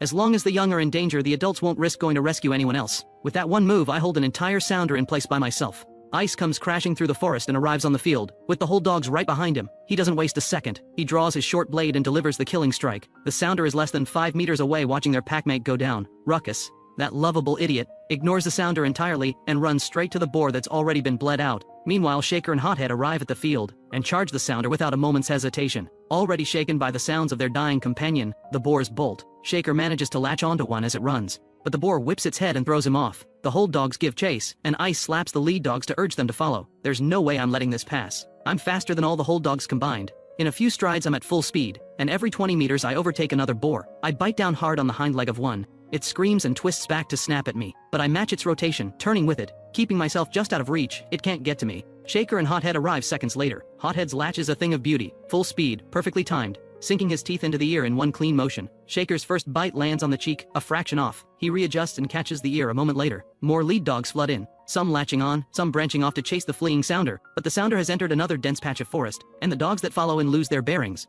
splitting off in every direction, with 2 hold dogs tangling in the undergrowth. Ice arrives to bleed the second boar. When the prey goes down, the satisfaction hits me hard, especially the moment I make the latch, and the whole pack sweeps in around me. It feels like a general leading soldiers into the charge. And then I think about these boars, the havoc they've caused to the villagers. We need to take down as many as possible, so I follow the others into the forest. This terrain is clearly the boars' home turf, and they're faster than the dogs in the thick cover. Some of them try to play it clever after entering the forest, tucking themselves away in the brush. But you can hide for a moment, not forever. Sly, trailing at the back, runs straight into one of the hiding boars. Sly has no nerve for a solo confrontation. He's still just an apprentice lead dog. He takes one look at the boar and freezes, then bolts. The boar sees him run and turns bold. It chases him. What it doesn't know is that there's a hold dog right behind Sly. The path is narrow, but Sly squeezes past Tank anyway, sending Tank stumbling sideways. Tank barely gets his footing back when the charging boar hits him head on. Tank got his name as a joke. He's actually tiny, smaller than some lead dogs' heads. But the moment he faces a boar, something shifts, and he charges things 3 times his size without flinching. So he doesn't back down.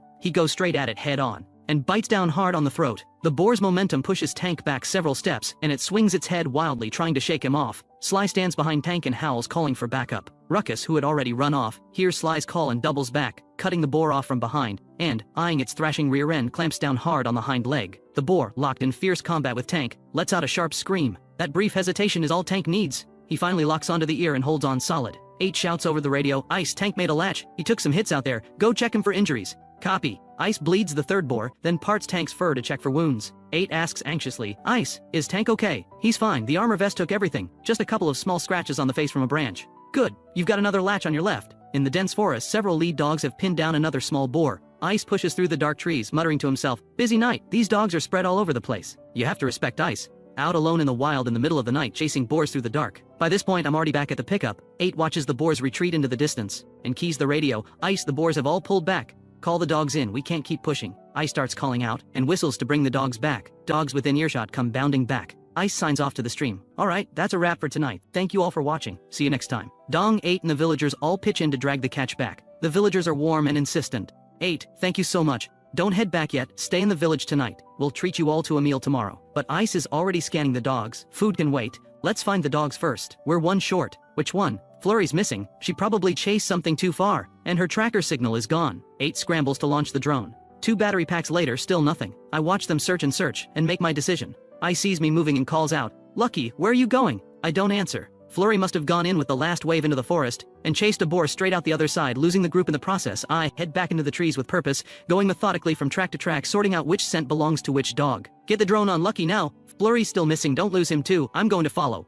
Ice is exhausted, but he moves anyway. The drone catches up quickly, and it finds me sweeping back and forth through the tree line, nose working the ground. 8's voice crackles through the drone speaker. "Lucky, come back!" I glance up, keep moving. I work the tree line laterally, and Flurry's trail comes up fast. I follow it out of the forest. 8 watches through the drone feed and keeps the radio. "Ice, I think Lucky is tracking Flurry. He's exited the forest and heading up the mountain." Ice is stunned. "No way, even if he's that smart. Tracking another dog? That's something else." The drone follows me over a ridgeline, and I don't stop. I'm following the trail at a steady trot. 8's voice goes urgent. "We have to go after him." He works it out with the villagers. A local who knows the terrain takes the wheel. 8 rides along working the drone, and they drive after me. He radios Ice to hold back and wait for Dong to bring the pickup. Out in the open now, the tracks are clean and easy to read. 2 scent trails run alongside each other on the ground. One belonging to a boar, one belonging to Flurry. 2 ridgelines later, still no sign of her. She really committed to that chase, running this far on her own. Then I find it, a section where the tracks go chaotic, with crushed corn stalks scattered wide across the ground. Flurry held a boar here, but with no backup coming, it eventually broke away. From the tracks I can tell. Flurry waited here a while, lost her sense of direction and started moving in circles. 8 stares at the drone footage, wide-eyed. "Oh wow, Lucky is incredible. He's tracking Flurry. All that crushed corn, that's where Flurry and the boar had it out." By now I've covered at least 4 or 5 kilometers from the pickup. Then Flurry's scent hits me full force, thick and close. She must have caught mine too. She knows me, and she's running toward me now, following my scent in. A white shape emerges from the dark up ahead. When she sees me, she breaks into a bouncing, joyful sprint straight toward me. 8 radios Ice immediately. "Oh wow, it's her. Lucky found Flurry." Flurry reaches me and goes full puppy, rubbing against me, licking my fur.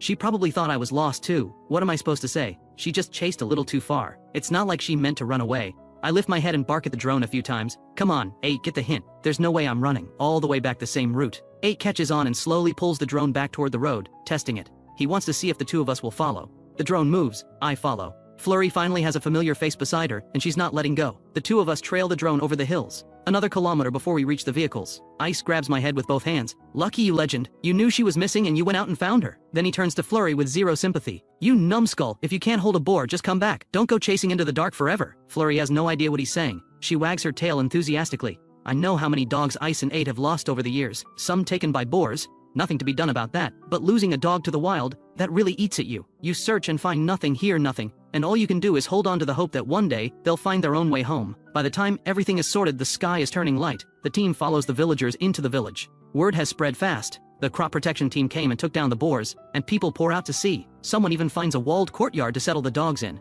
and a few villagers want to feed them. 8 waves it off, not wanting to impose. Just lets the dogs have some water. I'm the exception. I go straight inside with the people. The villagers eat and talk about me the whole meal. I watched the whole thing last night. That dog is something else. Flushing the boars, making latches, and then going out alone to find the missing one. Now I understand what people mean when they say professional. A trained hunting dog is on a different level. Ice tries to look modest. He mostly fails. I pick up my bowl and carry it around the room. The host spots this and laughs. He waves a generous hand and sends me off with 2 lamb ribs. After a loud, happy meal, the team makes it back to the kennel and collapses. No one even bothers to wash up. People and dogs go down together. They've barely been asleep when a car pulls up outside. Ice gets up and opens the gate. It's another crop protection team from a neighboring area. Their leader walks straight in. "Where's Lucky? I'm here to see Lucky." No choice, I come out to greet the visitor. That's the price of being famous. Over the past few days, neighboring teams have been coming by to see me, almost all of them asking about stud rights. Ice has turned every single one of them down. He knows by now that I have standards. Captain Chian doesn't take the rejection badly. He just grins and makes a different offer. Bring your dogs and come hunt with us sometime. More dogs, more fun. After seeing him off, I go check on Lala. She's doing better. She wags her tail when she sees me. I bring her some milk and a sausage. Her appetite is a little better than yesterday, but she's still very thin. Ice says dogs always lose weight after an injury, but once they recover it comes back fast. That's when Dong suddenly comes inside. Ice, come look at Howler and Rumble's pen. Something's not right under their crate. Ice already suspects the worst and moves fast, and I follow. Inside the kennel, there's a visible pool of dark brown urine under the crate. Ice opens the crate and peels back the lip skin on both Howler and Rumble to check the gums. It's Howler, he was fine yesterday. He grabs his phone and makes a video call. The moment it connects, Ice says urgently, "Old Lee, take a look. Is this tick fever?" He points the camera at the urine on the ground, then shows the gum color. Old Lee is a veteran dog handler with years of experience. He delivers his remote diagnosis. This isn't tick fever, this is blood parasite disease, far more dangerous. From those gums, Howler is anemic. Take his temperature. If he has a fever, that confirms it. Ice grabs the thermometer. A few minutes later, fever confirmed. It's blood parasite disease. Ice asks quickly, "It's not contagious between dogs, right?" "Not directly, it spreads through insect bites, ticks and mites. If the same tick or mite that bit Howler bites another dog, it can spread. Don't try to treat him out there, your area doesn't have the right facilities. Get him to me now." Ice ends the call and gets 8 back immediately. 8 takes one look and says, "Send Rumble too just to be safe." He goes to find crates and arrange transport. Ice goes through every other dog in the kennel, and thankfully no one else shows symptoms, for now. When I hear the disease spreads through insect bites, I quietly back away from Howler's crate. Nothing personal, I just can't afford to get sick. When an animal gets sick, there's no way to explain what hurts or where, which makes it far more dangerous than when a person falls ill. 8 finds a transport service that handles animals, but the earliest departure is tomorrow. Ice calls Old Lee, worried. Old Lee says even express shipping takes 3 days. Howler will be fine for the journey. For now, go pick up 2 medications. Give Howler an injection first, then do a full external parasite treatment on every other dog in the kennel. Is Lucky nearby? Something looks off about him too, send me a look. Get out of here, you never quit. Lucky is perfectly fine, I know exactly what you're up to. Old Lee then talks 8 and Ice through exactly what to buy. When they get back with the medication, they give Howler his injection, and treat every dog for parasites. By the time they finish, it's past midnight. None of them have eaten dinner. The 3 of them sit together in the middle of the night eating instant noodles. I feel sorry for them, so I push some of my own food over. Dong laughs. "Look at this dog, who could not love him? He can see we're eating badly and gives us his own food." 8 looks at me and nods. "That's right, you can't treat Lucky like a dog, you treat him like a kid." Early the next morning, 8 gives Howler and Rumble some water and a small portion of food, loads them into their crates, seals everything up, and sends them off. When 8 gets back, he's carrying my armor vest. It was custom made a few days ago. High-strength puncture-resistant material, camouflage pattern, fitted to my exact measurements. "Lucky, let's try the armor vest on." 8 and Ice help me into it, and I head inside to check. The mirror. Not bad at all, actually pretty sharp. It was already hard for a boar to get to me, now it's even harder, and latching on will be safer than ever. That evening at feeding time, Ice opens the pens, and the dogs burst out and immediately mob him. A whole bag of chicken carcasses hits the ground, and the scramble is on. Some dogs snatch a piece and, afraid of losing it, retreat back into their crates or beds to eat in peace, including the heavy hitters like Ruckus and Hothead. Nobody usually dares touch their food, but they still don't like being disturbed while eating. When the second bag goes out, some dogs are still eating where they stand, and a full brawl breaks out. Fuzz, Sly, and Goldie are all locked onto the same piece, none of them letting go, until it tears apart. Meanwhile, the hold dogs who grabbed pieces first have already finished and come back for more. Ruckus, for instance, finishes his piece, takes a casual lap around the yard, spots Sly still working on his, and walks over with a snarl.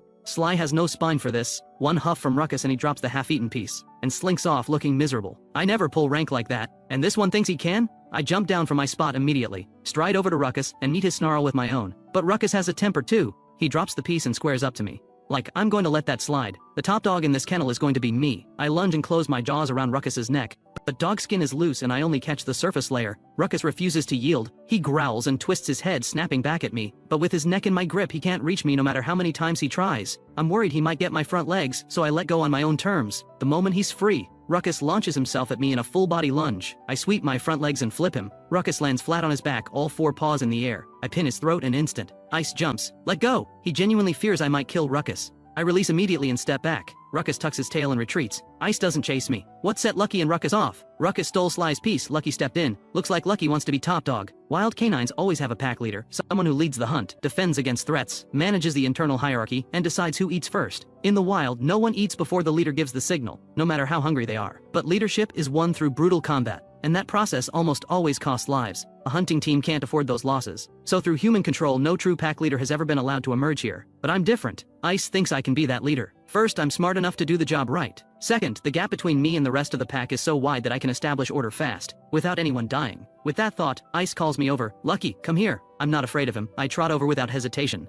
But not before I pick up Sly's stolen piece and drop it back in front of him. Lucky, if you want to be top dog, fine. Just don't kill anyone. I dip my head. Then I hop out of the yard, grab 2 eggs, and come back to find Ruckus lying in his crate looking sorry for himself. I step inside and set both eggs in front of him. He doesn't think twice about the beating he just took. He swallows both eggs whole like he's afraid I'll take them back. Any other dog with a grudge would need several more rounds before accepting this. 8 is in the middle of planning tonight's route when his phone rings. Yes sir, I'm home. Seriously, I don't know, I get nervous in front of cameras. Understood, we'll be ready. When it counts we won't let you down. Dong, Ice, get in here. That was the call. Reporters from the county are coming. They're doing a story on the hunting teams, not sure which team they'll pick, but everyone needs to be ready. Reporters? Interviewing us? That means we might be on television. I need to buy some decent clothes. I can't go on TV looking like this.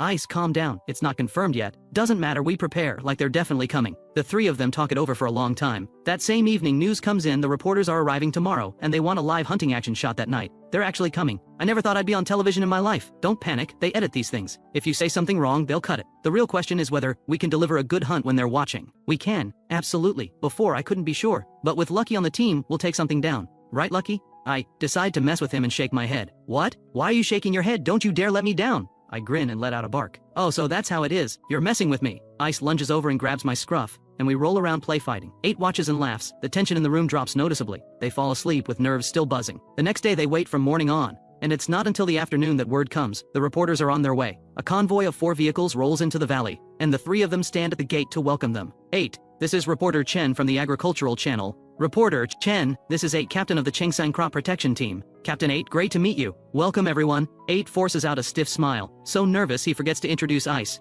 and reporter Chen has to ask himself, just call me Ice, and this is Dong, our driver. Good to meet you both. Ice, can you walk us through how the hunting operation works? We work off tips from villagers. Wherever boars are destroying crops, that's where we go. When we arrive, we use drone thermal imaging to locate the boars. Then we drive in close and release the hunting dogs. Once the dogs have a boar pinned, we move in and deliver the final blow. Captain 8, could you introduce us to the dogs? Ice, show the reporter around.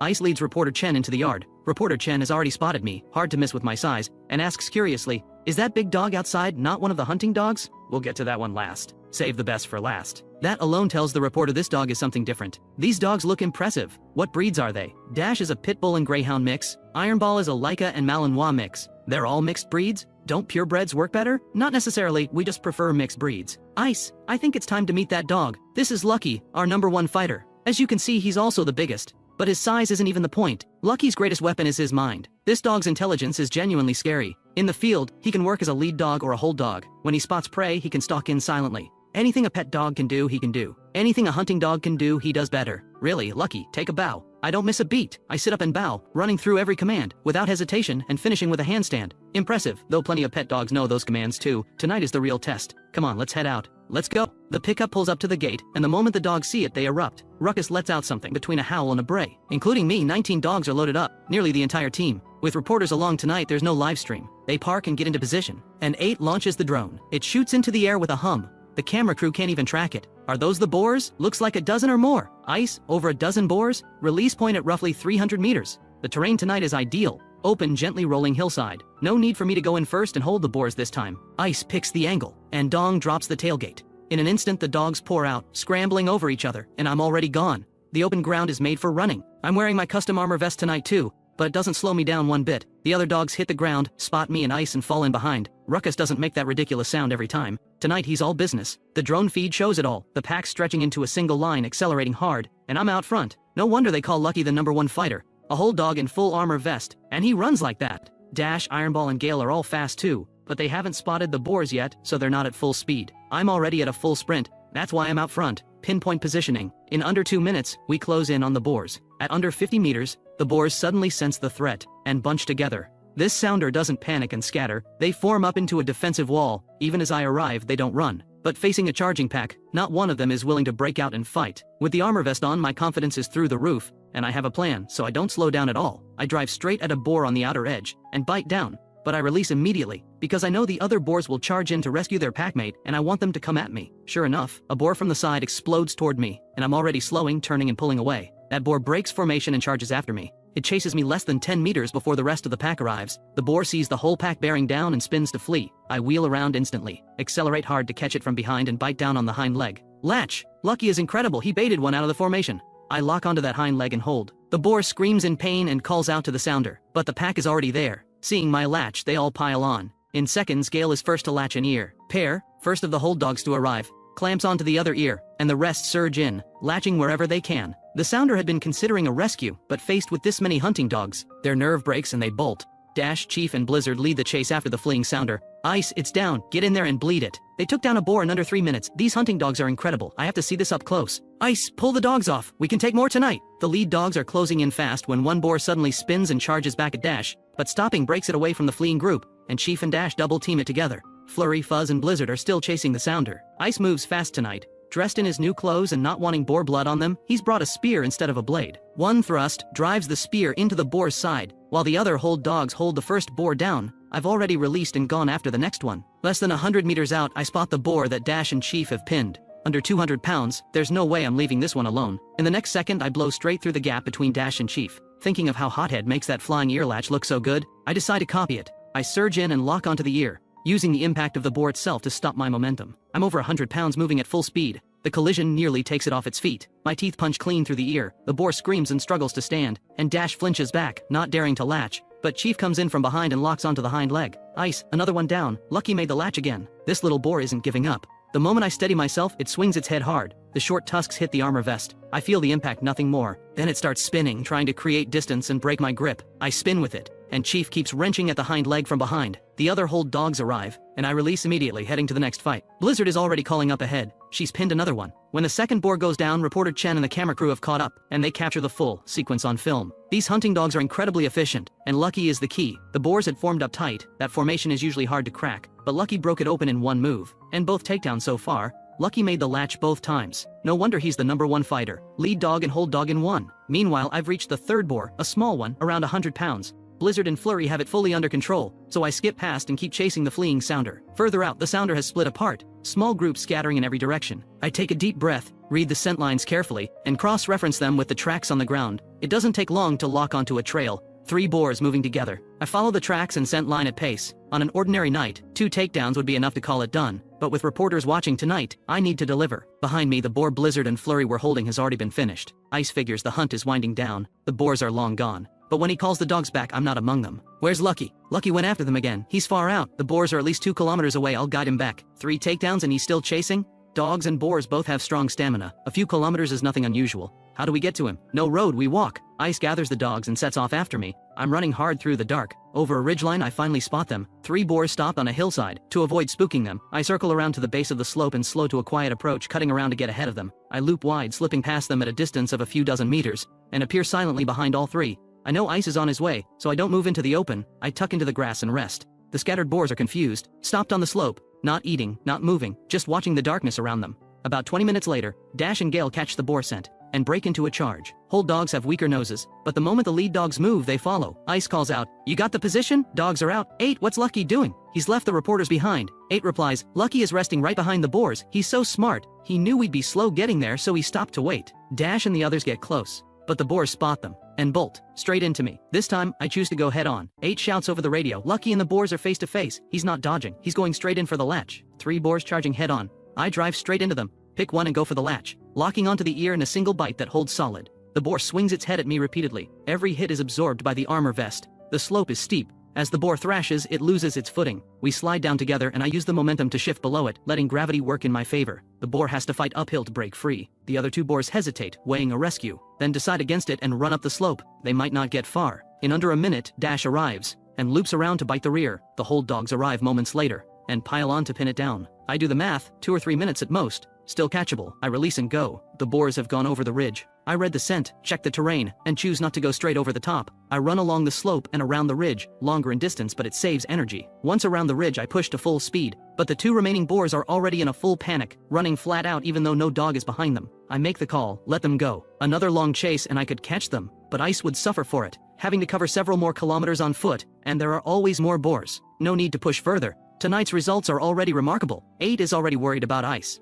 Lucky's pushed out again. Do we keep going? The drone rounds the ridge with me and watches me stop. 8's voice fills with admiration. Lucky is so smart. Perfect call. The boars are gone, no reason to keep spending the energy. When I stroll back, the pack is still crowded around the downed boar. Ice hasn't arrived yet. Fuzz is still an apprentice. Thrilled at the catch and with no room left on the boar, he just nips here and there, getting in on the excitement. Ice, bleed it and call it, the rest are gone. Copy. Ice picks his way over the uneven ground, spear in hand, finds an opening and finishes the boar. Lucky. Ice waves me over, breathing hard. Good dog. All of you made us proud tonight. He goes down the line of hold dogs, patting each one to signal release. Reporter Chen and the camera operator have pushed through the hard terrain to keep up, exhausted, but here, Lucky is incredible. I owe you an apology. I underestimated you earlier.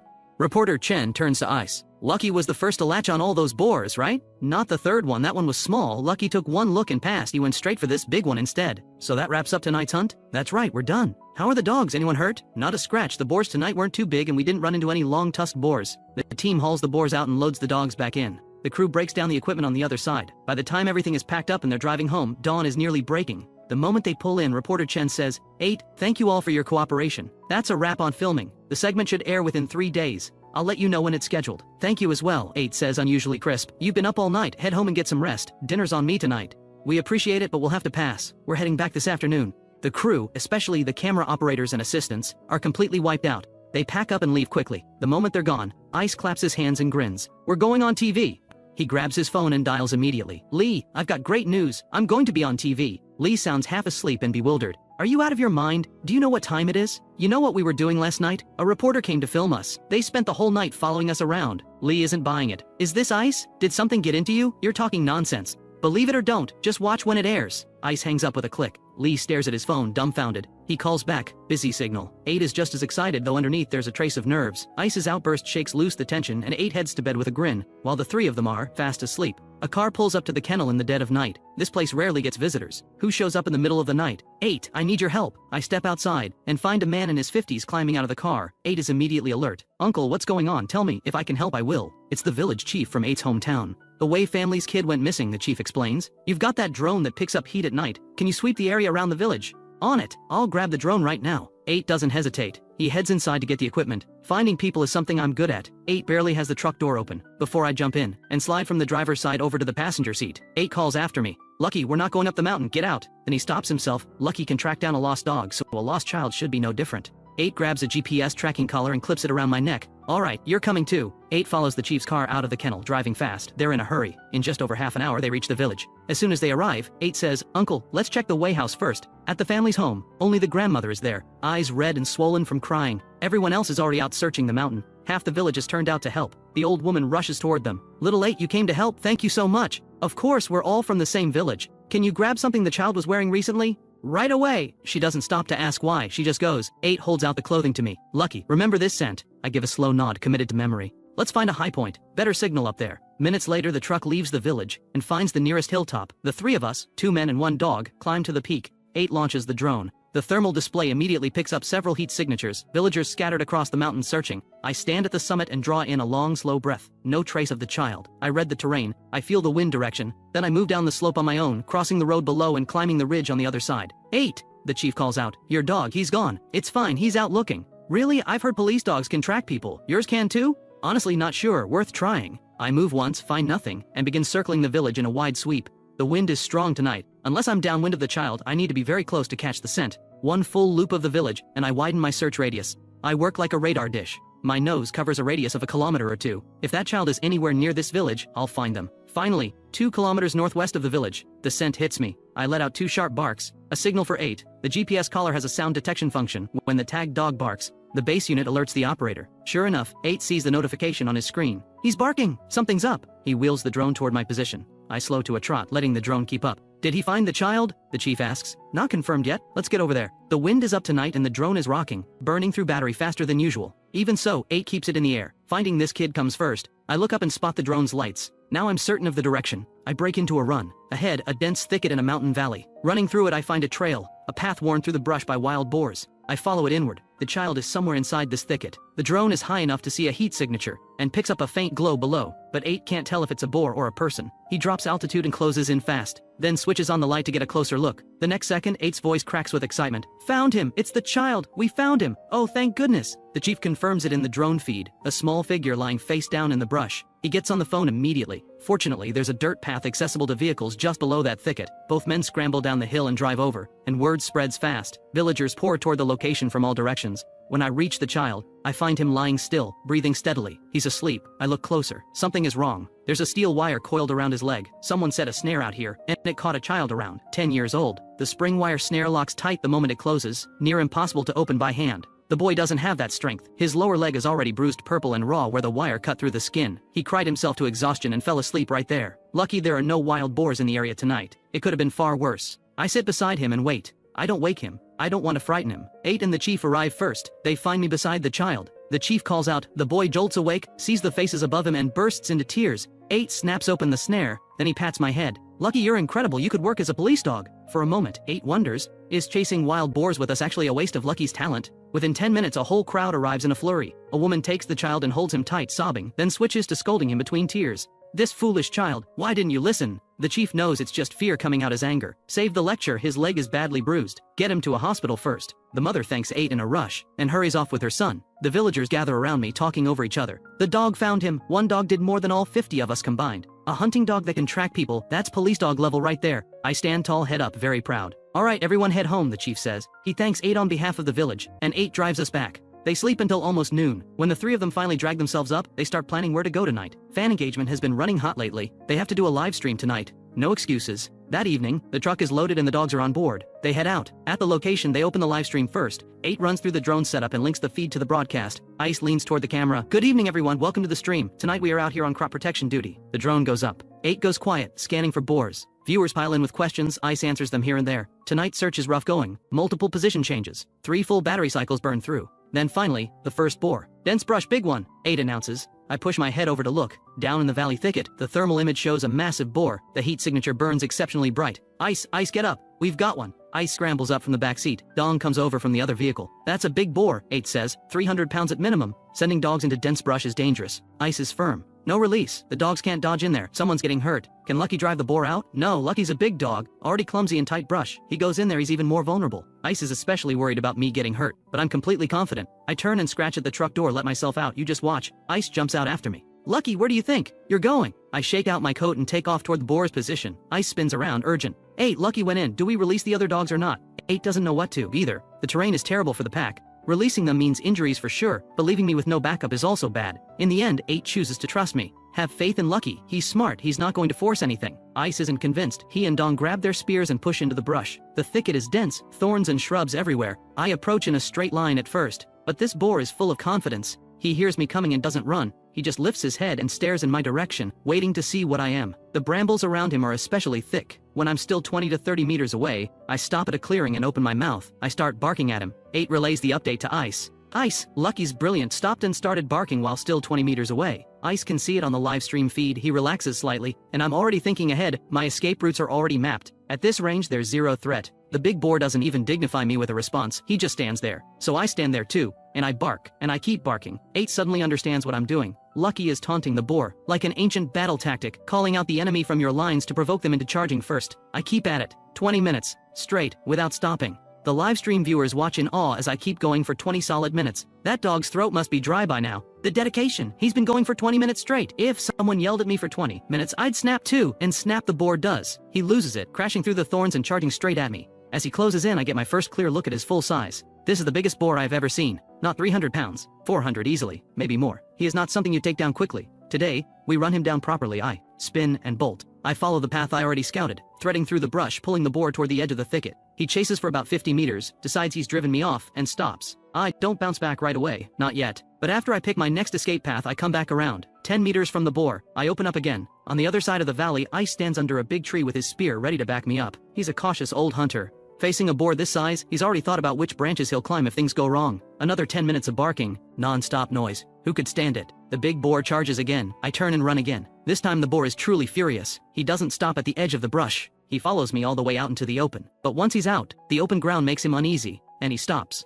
I come right back at him. I deliberately lead him onto the flat dirt path the villagers use for their fields. Smooth terrain, no ledges for the boar to use as an excuse to turn back. 8 watches from the drone feed and grins. He let it out. Now it's Lucky's show. After 200 to 300 meters, the big boar is huffing, slowing down, and finally stops. Once you're out of the brush, whether you go back in, that's not your call anymore. So I start circling him. But every time I circle, the boar has to turn with me to protect his flank. After just 2 rotations, the boar explodes again. He charges. I lead him into the fields. Soft ground burns energy faster. 8 calls out from the truck. Ice, come back. We'll move positions. Drive around and find Lucky. Gradually, each charge gets shorter. The boar's massive size gives him raw power, but the same bulk kills his endurance. He's panting with his mouth open now. Me? I've barely warmed up. The boar realizes he can't catch me. He turns and tries to leave. Not a chance. Able. Second later, I close in from behind. He feels the threat and wheels back around to face me. I start wide circles again, threatening his rear. He tracks me through 2 rotations, then backs his hindquarters against a terrace wall. Standing still isn't working, but he still hasn't spent enough gas. So I make my move. I'm wearing an armor vest. I can take a tusk hit. I burst in hard from the side, already angled to break away. 8 sees it and shouts, "Lucky, don't latch on." But it's a feint, a bluff. I blow past the boar's face and keep going. The boar thinks he can connect and leaves the wall to chase me. He runs 10 meters, then gives up. After several rounds of this, the boar finally accepts the truth. He has no move against me. He turns and runs, trying to shake me loose, but running burns energy. I settle into an easy pace behind him. The moment he slows, I dart in and taunt again. 3 hours of this. The boar has covered almost 10 kilometers. In the livestream, viewers start calling out, "Release the dogs already!" Lucky is absolutely unreal. Ice checks with 8. Do we drop the dogs? Not yet. Let's see how far Lucky can take this. 4 full hours. The boar's spirit breaks completely. He drops to the ground, sides heaving. I'm breathing hard too, but my endurance is in a different class. At this point, I walk over and bite the boar's hindquarters. He doesn't even turn his head to fight back. He just lies there bellowing at the sky. 8 erupts. Lucky did it. The boar is down. Ice, release the dogs now. Ice runs ahead with his spear. 8 and Dong throw open the truck doors. The moment the tailgate drops, Ruckus starts screaming. Hothead, the kennel's infamous P champion, hops out and immediately waters the grass. But he can't even finish before bolting toward the action. Still, Dash beats everyone, bounding over ledge after ledge to reach the boar first, then freezes. This pig is enormous. Tassel arrives second and has the same reaction, keeping 5 meters back, barking but not latching. The livestream viewers clock it immediately. This boar's too big. Everyone's scared to latch on. Look at the boar's state. He hasn't moved to defend himself. Lucky ran his insides out. A wave of Lucky is unreal floods the chat, and honestly, unreal is right. 1 dog solo neutralizing a 400-pound boar, running it to the ground without help. Ice and 8 are buzzing. Taking down something this big gives you bragging rights for months. Without me, doing it injury-free would be impossible. You'd sacrifice 2 or 3 good dogs to pull it off. But with me here, we take it down clean. 8's voice goes full broadcast mode. Lucky came through. Lucky just made history. 0 injuries. 400-pound big tusker is down. Shout out to Lee for the carnival gift. Shout out to the big missile gift. Don't worry everyone, Lucky's not just getting a chicken leg. He eats a full nutrition meal every day. Better than me, honestly. By now several lead dogs and support runners have caught up, but none of them latch on either. The first 2 hold dogs to arrive, Tawny and another, also hold back. At this size, even a hold dog needs to think twice. Then Hothead steps forward. He circles the boar once, studying the angles, working out where to latch on. I position myself in front of the boar. He sees the full pack closing in and thrashes weakly, but can't get up. I read the moment and latch onto his snout. Snout is the safest position. The tusks can't reach me there, and at over 100 pounds, I can use my full body weight to pin his head and stop him from breaking free. The second I latch, Hothead follows, clamping onto one ear. Shaker clamps the other. Living up to his name, Shaker immediately begins wrenching the ear side to side. That's the signal. The rest of the pack piles on. A dozen dogs hang from the boar's body. He has only enough energy left to scream. Ice arrives moments later. No hesitation, he opens the vein. This pig is longer than a person, 8 says. 400 pounds, no question. Ice grabs his phone, already filming and sending clips everywhere. Look at my Lucky. 0 injuries, took down a 400-pound big tusker. Many crop protection teams have taken down 400-pound boars. 8 and Ice have done it before too. But with 0 injuries? Nobody has done that. Nobody could. The boar's bleeding stops. The long struggle is finally over. I release my grip, let my tongue hang out, and breathe fast. Hours of chasing and baiting.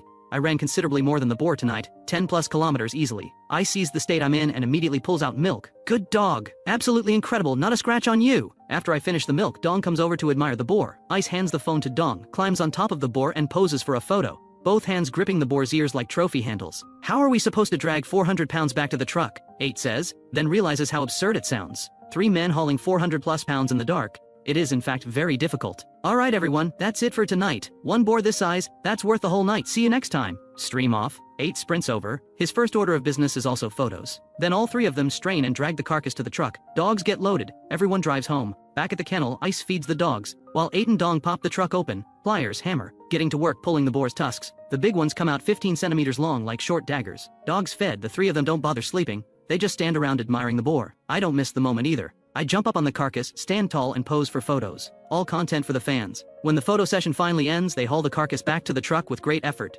Dong rides along to get it weighed. Ice stays outside, sending photos to every group chat he can find. Watched the stream last night. That boar had nothing to do with you lot. Lucky took it down solo. All you did was the finish strike. Anyone with long arms could do that. Give me Lucky and I'll drop a 400-pounder too. Ice reads every message, thick with sarcasm, and cracks up laughing. 8 and Dong return. Ice can barely contain himself. How much? 436 pounds. Ha, Lucky, you absolute legend. Ice grabs my ears and presses his face right up to mine. They celebrate a while longer. Then exhaustion wins. Everyone passes out. I ran hard last night too. I sleep like a rock. When I wake up it's already 2 or 3 in the afternoon. No going out tonight. Ice tells me to rest. And honestly, something is off. My left front paw stings when I put weight on it. I lift it and check. The pad isn't torn but something is lodged in there. A thorn. I hop on 3 legs over to the fence to find Ice. He's in the enclosure with a hose washing down the ground. He doesn't notice me at first. I bark twice. Ice turns around and sees me hopping. What happened? Lucky's limping. Ice drops the hose and comes straight out. He picks up my paw and examines it carefully. Got a thorn in there? He gets tweezers, pulls it out, then disinfects the spot. Thorns are nothing new. Even Ice gets them regularly. Every day in that dense brush his face is always cut up somewhere. One time he fell off a terrace and was laid up for 2 months. This won't do, Ice mutters.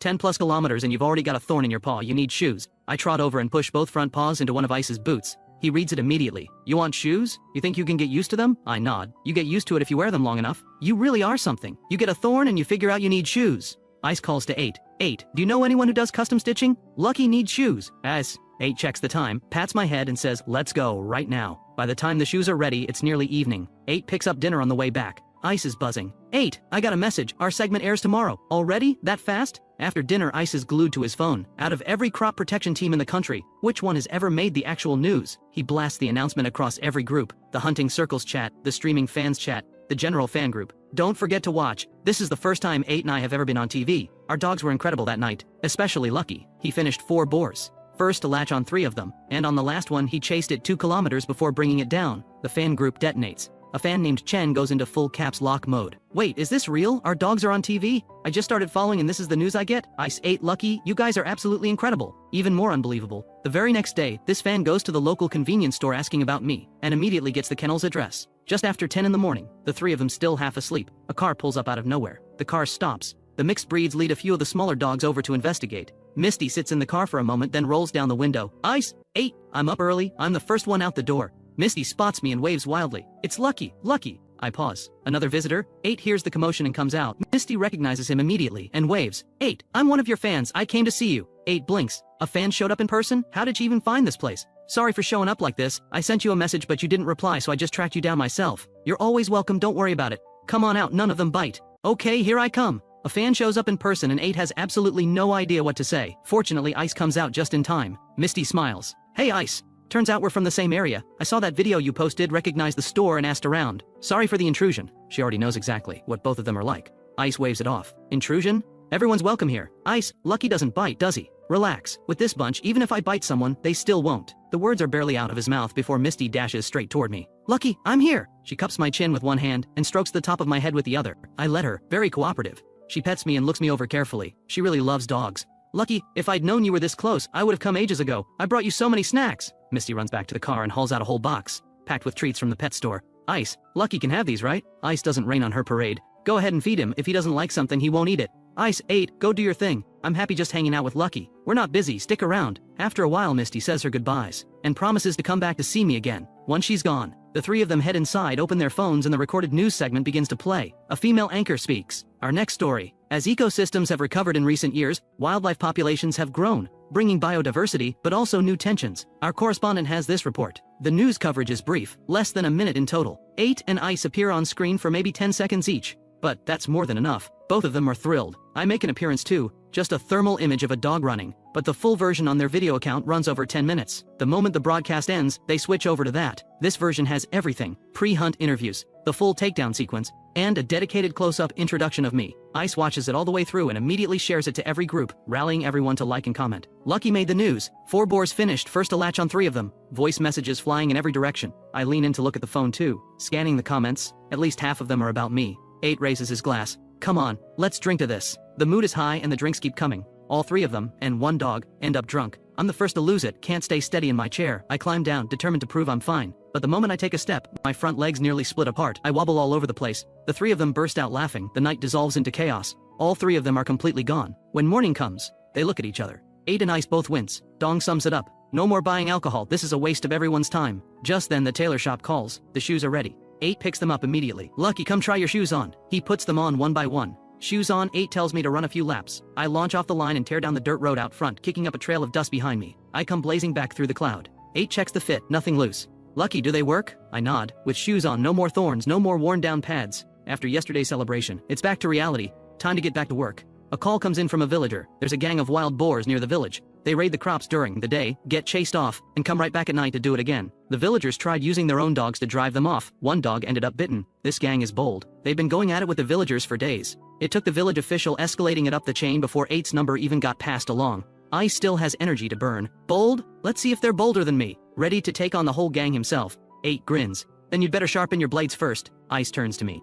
Lucky, how's that paw? Are you good to go? I nod. A little thorn? That's nothing. At dusk, the dogs get their armor vests on and load into the truck. Everyone with a solid track record makes the team tonight. Fortunately, it's not far. Just over an hour's drive. 8 gets the briefing from the local villagers first. These boars have been targeting the best farmland in the village. A villager leads the way in his car. 8 follows him onto the narrow farm track. The drone is barely in the air when it picks up an entire sounder of wild boars, feasting right in the fields. One look at the thermal feed and both Ice and 8 start grinning. None of them are large, none over 200 pounds, and they're out in the open. This is about as easy as it gets. The only thing, there are a lot of them. Rough count, over 30 boars, big and small. They open the live stream. Viewers flood in immediately. Good evening everyone, crop protection tonight. Did you catch the news segment yesterday? Go like and comment, help us grow and share the stream. After a quick chat with the viewers, 8 calls it. Ice, get ready to release. I nudge Ice with my front paw, my shoes. If I put them on too early, my paws get sweaty, so I skip them for the drive. Dong is barely able to contain himself. Ice, the terrain is perfect tonight. Let me do the finish strike, I want to try it. Sure, but can you actually do it? I bet you've never even killed a chicken.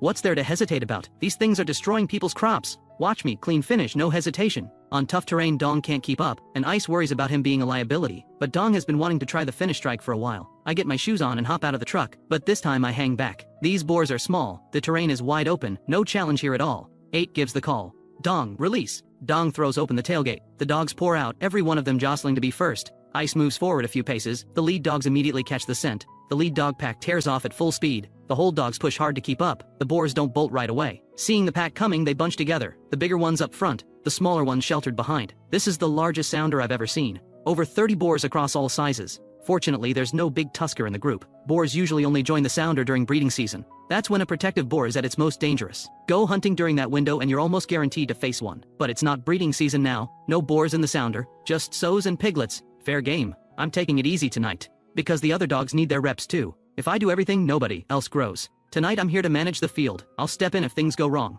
The lead dogs arrive. They circle the sounder, barking hard. The hold dogs arrive moments later. But the sounder is packed so tight there's nowhere to get a grip.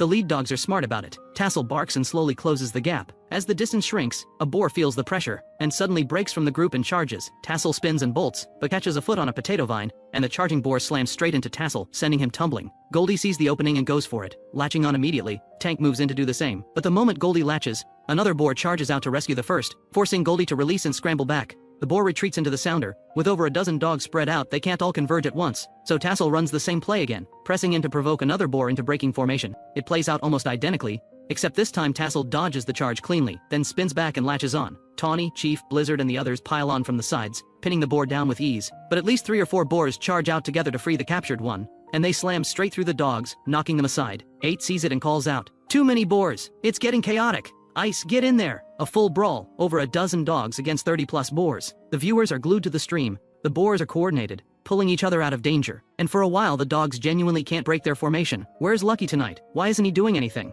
8 is watching closely. He spots me right away, standing 10 meters from the sounder watching the whole thing unfold. Lucky got a thorn in his paw last time. Just then a whole dog and Yukon force one boar out of the group through sheer strength. Yukon clamps onto the boar's snout and hauls backward with everything he has. Hothead, Trooper, 2 whole dogs, Gale and Fuzz are all there. The sounder sees the armored dogs and hesitates, too risky to charge through. They just watch as Yukon slowly drags their companion away. Trooper clamps onto the boar's ear, pulling alongside Yukon. Together they create 2 to 3 meters of separation. Finally, the full pack converges and locks the boar down. But the sounder still wants to make a rescue attempt. 3 or 4 boars break off and charge toward us. I'm not going to let the whole dogs take a hit. I move in from the side and growl a warning at the charging boars. They see me, and how big I am, and the charge falters. They hesitate. The rest of the dogs see a boar pinned, and converge on the spot. The sounder has no shot at getting this one back. Finish it, let's go! Ice arrives on the scene. Ice and Dong reach the fight. Ice sweeps his light across the field. The whole sounder and not one boar is particularly large. If not now, when? Ice yanks off the spear guard, finds his distance and grips the shaft tight with both hands.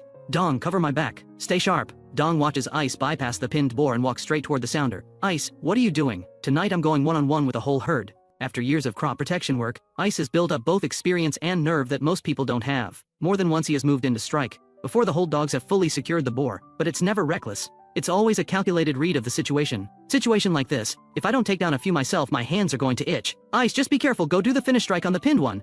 Ice scans the field, reads the setup, then grips his spear and moves toward me. 8 figures out Ice's plan immediately. What is Ice doing? Is he going solo against the sounder? The boar is locked onto me, completely unaware that Ice is now less than 2 meters away. Ice drives the spear in hard toward the boar's chest and belly. The sharp tip finds the gap between the ribs and punches through. The boar screams and bolts. Ice doesn't even watch it go. He pulls back and drives into a second boar. Another clean strike through the chest. This one doesn't run. It drops on the spot, legs kicking in the dirt. A lethal hit. 8 roars. Ice is unbelievable, he's going solo. Even I stare wide-eyed. He struck before the hold dogs even had it pinned? This 2-legged creature is terrifying. Sows are naturally less aggressive and quicker to break, watching 2 of their own go down in seconds. The rest of the sounder panics. Some scatter immediately. Others hesitate. Frozen. One boar cuts past Ice while fleeing, and Ice drives the spear into its belly without missing a step. The boar screams and stumbles 10 meters before going down. Ice is on a streak. Adrenaline surging, hands shaking. The thrill is almost too much to contain. This is easily the most intense fight of his entire crop protection career. And then,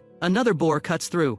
Ice drives his spear home, but this boar is incredibly agile. It leaps aside and dodges the blow. The moment it lands though, Ice strikes again, thwack, and the boar drops. Ice is a legend. That's number 4. The livestream chat erupts. Ice is a legend. But we're not done yet. As one boar bolts past me, I sprint after it and latch onto a hind leg. Ice charges over in long strides, thrusts his spear, and another boar goes down. Ice spins around with a huge grin and Dong shouts from the side, Ice is unstoppable. Ice waves it off, easy, nothing to it. Taking down 4 boars with a spear in hand, yeah, he's earned that swagger. One boar is still pinned by a whole dog. Come on Dong, try bleeding it out. Ice walks Dong through the technique. Go in at this angle, push the blade in diagonally, get it right and you pierce the heart and lungs together. One thrust, any size boar. Dong doesn't even flinch. He drives the blade in clean and gives it a little twist. Ice nods approvingly. That's the way. The 2 of them slap the hold dogs and start releasing them. Plenty of boars are still on the run up ahead and the lead dogs are already in pursuit. More takedowns are coming. The lead dogs are already barking up front. Once the hold dogs are released, they charge straight into the next fight. From the drone's view, all that's left are 2 men and a field of still warm boars. No way, Ice just hit legendary status. 4 boars, solo, in under a minute. The dogs scatter with the herd, some still giving chase, some already holding boars at bay, and a few have already latched on. But Ice doesn't rush after them. He pauses and takes in the scene. You have to hand it to him. Ice's aim is deadly precise. None of the boars he speared made it more than 10 meters. The kills are all tightly clustered.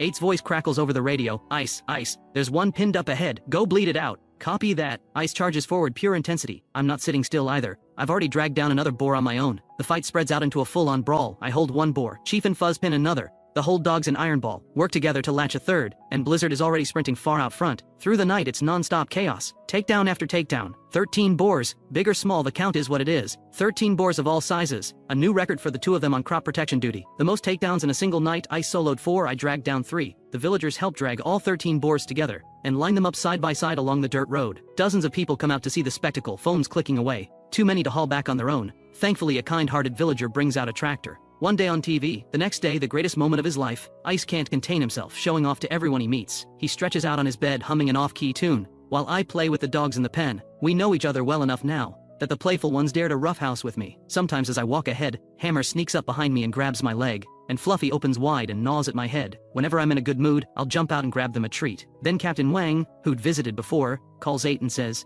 I've got a friend, a content creator, who wants to film a hunting video. I've got somewhere to be, but you've got lucky over there. Takedowns come easy. Can you help him film an episode? He'll cover the cost. 8 and Ice exchange a glance. Any friend of yours is a friend of ours. Forget the money. Tell him to come on over. We'll guarantee a takedown. No, payment is payment. Alright, tell him to come. They say influencer. Ice looks him up and wow, a fishing streamer with nearly 10 million followers. Now that's a real heavy hitter. That same evening, the big name influencer arrives. Ice and 8 go out to meet him. Jiang, great to have you here. Ice, 8, I watched your videos the whole way here. Incredible stuff. I'm officially a fan. Come on in, let's talk. I'm sitting at the door when Xiang walks in. He spots me, crouches down and says, you must be lucky. I heard you're something else. I brought you a gift. I'll get it for you in a bit. I give him a nod. polite guy. Ice, 8, sorry for the trouble. Ice smiles, no trouble at all. We have friends over all the time. Captain Wang was just here a few days ago. Hey Chiang, aren't you a fishing guy? Ever since I met Captain Wang, I've been watching hunting videos, and I just fell in love with hunting hounds. So how do you want to shoot this, Chiang? That can wait, let's eat first. Let's go. By the time they finish dinner and head back, it's already late. Chiang and his crew find a hotel in town and plan to come back in the morning. Ice shakes his head admiringly. That's what a top influencer looks like. 2 camera operators, 2 assistants. 8 sighs. We should really hire a professional cameraman and editor. I'm never satisfied with what I put out. Where would we even find a cameraman? And who'd want to work these crazy hours, hiking ridges and pushing through dense forest? Fair point. First thing the next morning, Chiang shows up with his whole crew. Filming begins for real. Ice, 8. Our producer put together a shooting plan. Take a look. Chiang hands over a notebook. We wouldn't know what to make of it. You call the shots. Just take a look. 8 takes it. See how the pros do it. The plan is straightforward. Chiang learns from Ice how to be a hunt assistant. Loading dogs, leaving the kennel, heading up the mountain, taking down boars, then wrap it up with a summary. Ice, show me how to be a proper hunt assistant. Simple enough, just need 2 working hands. How's your stamina? I'm good. I'm outdoors all day. So Ice starts teaching Chiang how to bleed out a boar. The most important thing is picking your spot. Whether the bleed goes clean or not, just make sure you never hit a dog. There was a guy new to this. First time bleeding a boar, he got too excited, misjudged his angle, and stabbed a dog instead. He never came back. I can't even process that. You stabbed a dog? Chiang immediately says, I will be very careful. They draw a red dot on the dirt bank beside the yard, press the spear tip against it, then drive it into the earth with full force. Exactly like that. Ice gives a nod. They also film a few clips of Chiang doing push-ups and other conditioning exercises. All of it might make it into only a few seconds of the final cut, but it's a full morning's worth of genuine sweat. Ice laughs, come on Chiang, sit down and have some tea. 8 sighs. You can't argue with professionals. I fumble through every video I make. Chiang feels comfortable enough to be straight with them. 8. Your content genuinely has room to grow. You need to bring in a professional cameraman and editor, otherwise you're sitting on incredible material and wasting it. We don't really have any connections in that world. Here's what I'll do. I'll refer a cameraman to follow your shoots, and help find you an editor too. 8 asks, conditions out here are rough.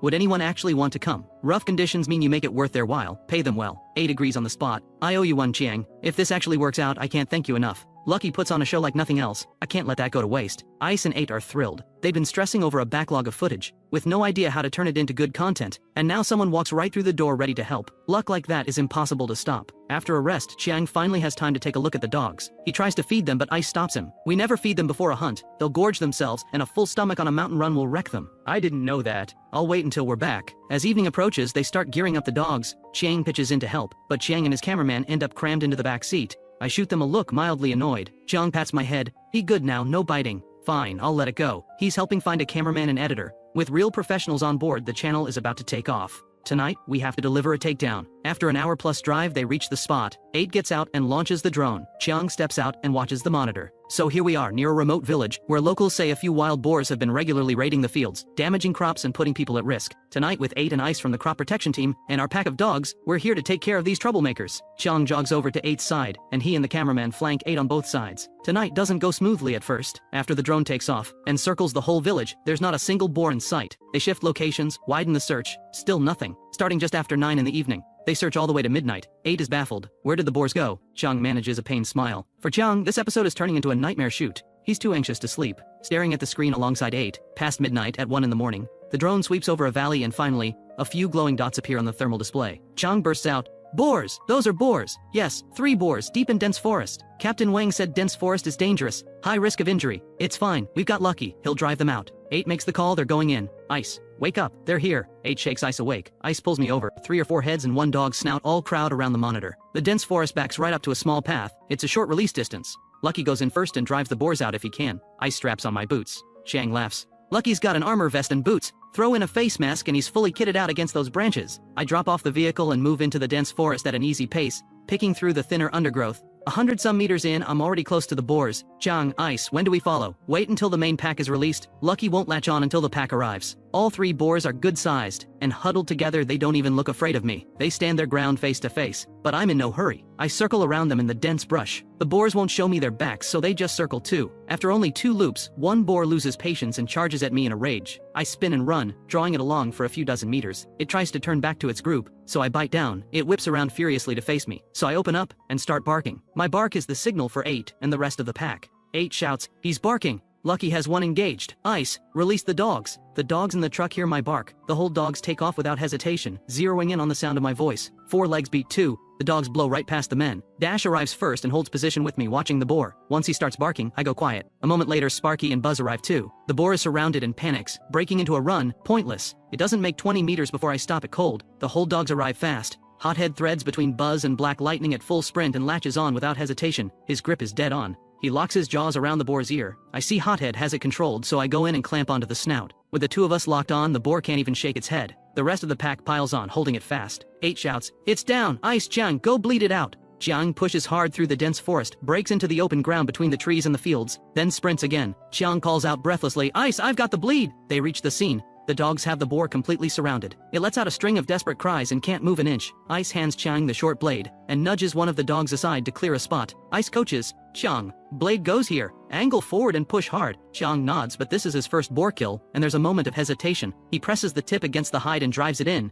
and the boar screams louder. Ice shouts, "Grab the bristles, push it all the way in. When you pull out, step back, watch for the spray." Chiang follows through, drives it home, yanks the blade out fast. He stays clean, but the dogs beside him, Blizzard included, take the full spray. Chiang laughs, "So that's what bleeding out looks like?" Ice takes back the blade and wipes it on Blizzard's coat, then sheathes it. Then 8's voice comes over the radio. "Ice, release the dogs, now!" Tassel and Axe have charged into the forest on their own. I hear it and release immediately, racing toward the trees. Ice and Chiang slap the dogs loose and release them. With this many dogs closing in, and the screams of their fallen companion, the remaining 2 boars bolt in pure terror. I've barely reached the tree line. When a boar comes blasting out at full speed, I accelerate hard. Dash and Flurry fall in behind me. Dash is a speed demon, but this boar is faster, running flat out from the start. Even at my top speed, I can't close the gap. If it were just me, I'd let it go. No point burning all your energy on one boar when you'll get another shot next time. But Dash and Flurry are right behind me. Dash's speed takes him past me, gradually closing on the boar. But the boar tears through dense forest without slowing down at all. My frustration rises. How is this thing so fast? The chase stretches on. Before long, we're a full kilometer out. While we're off chasing this boar, a fierce battle is unfolding back in the dense forest. Tassel, Peach, and Plank, the first 3 to arrive, have the last boar surrounded. The rest of the pack is still occupied with the first boar. The boar is deep in the brush.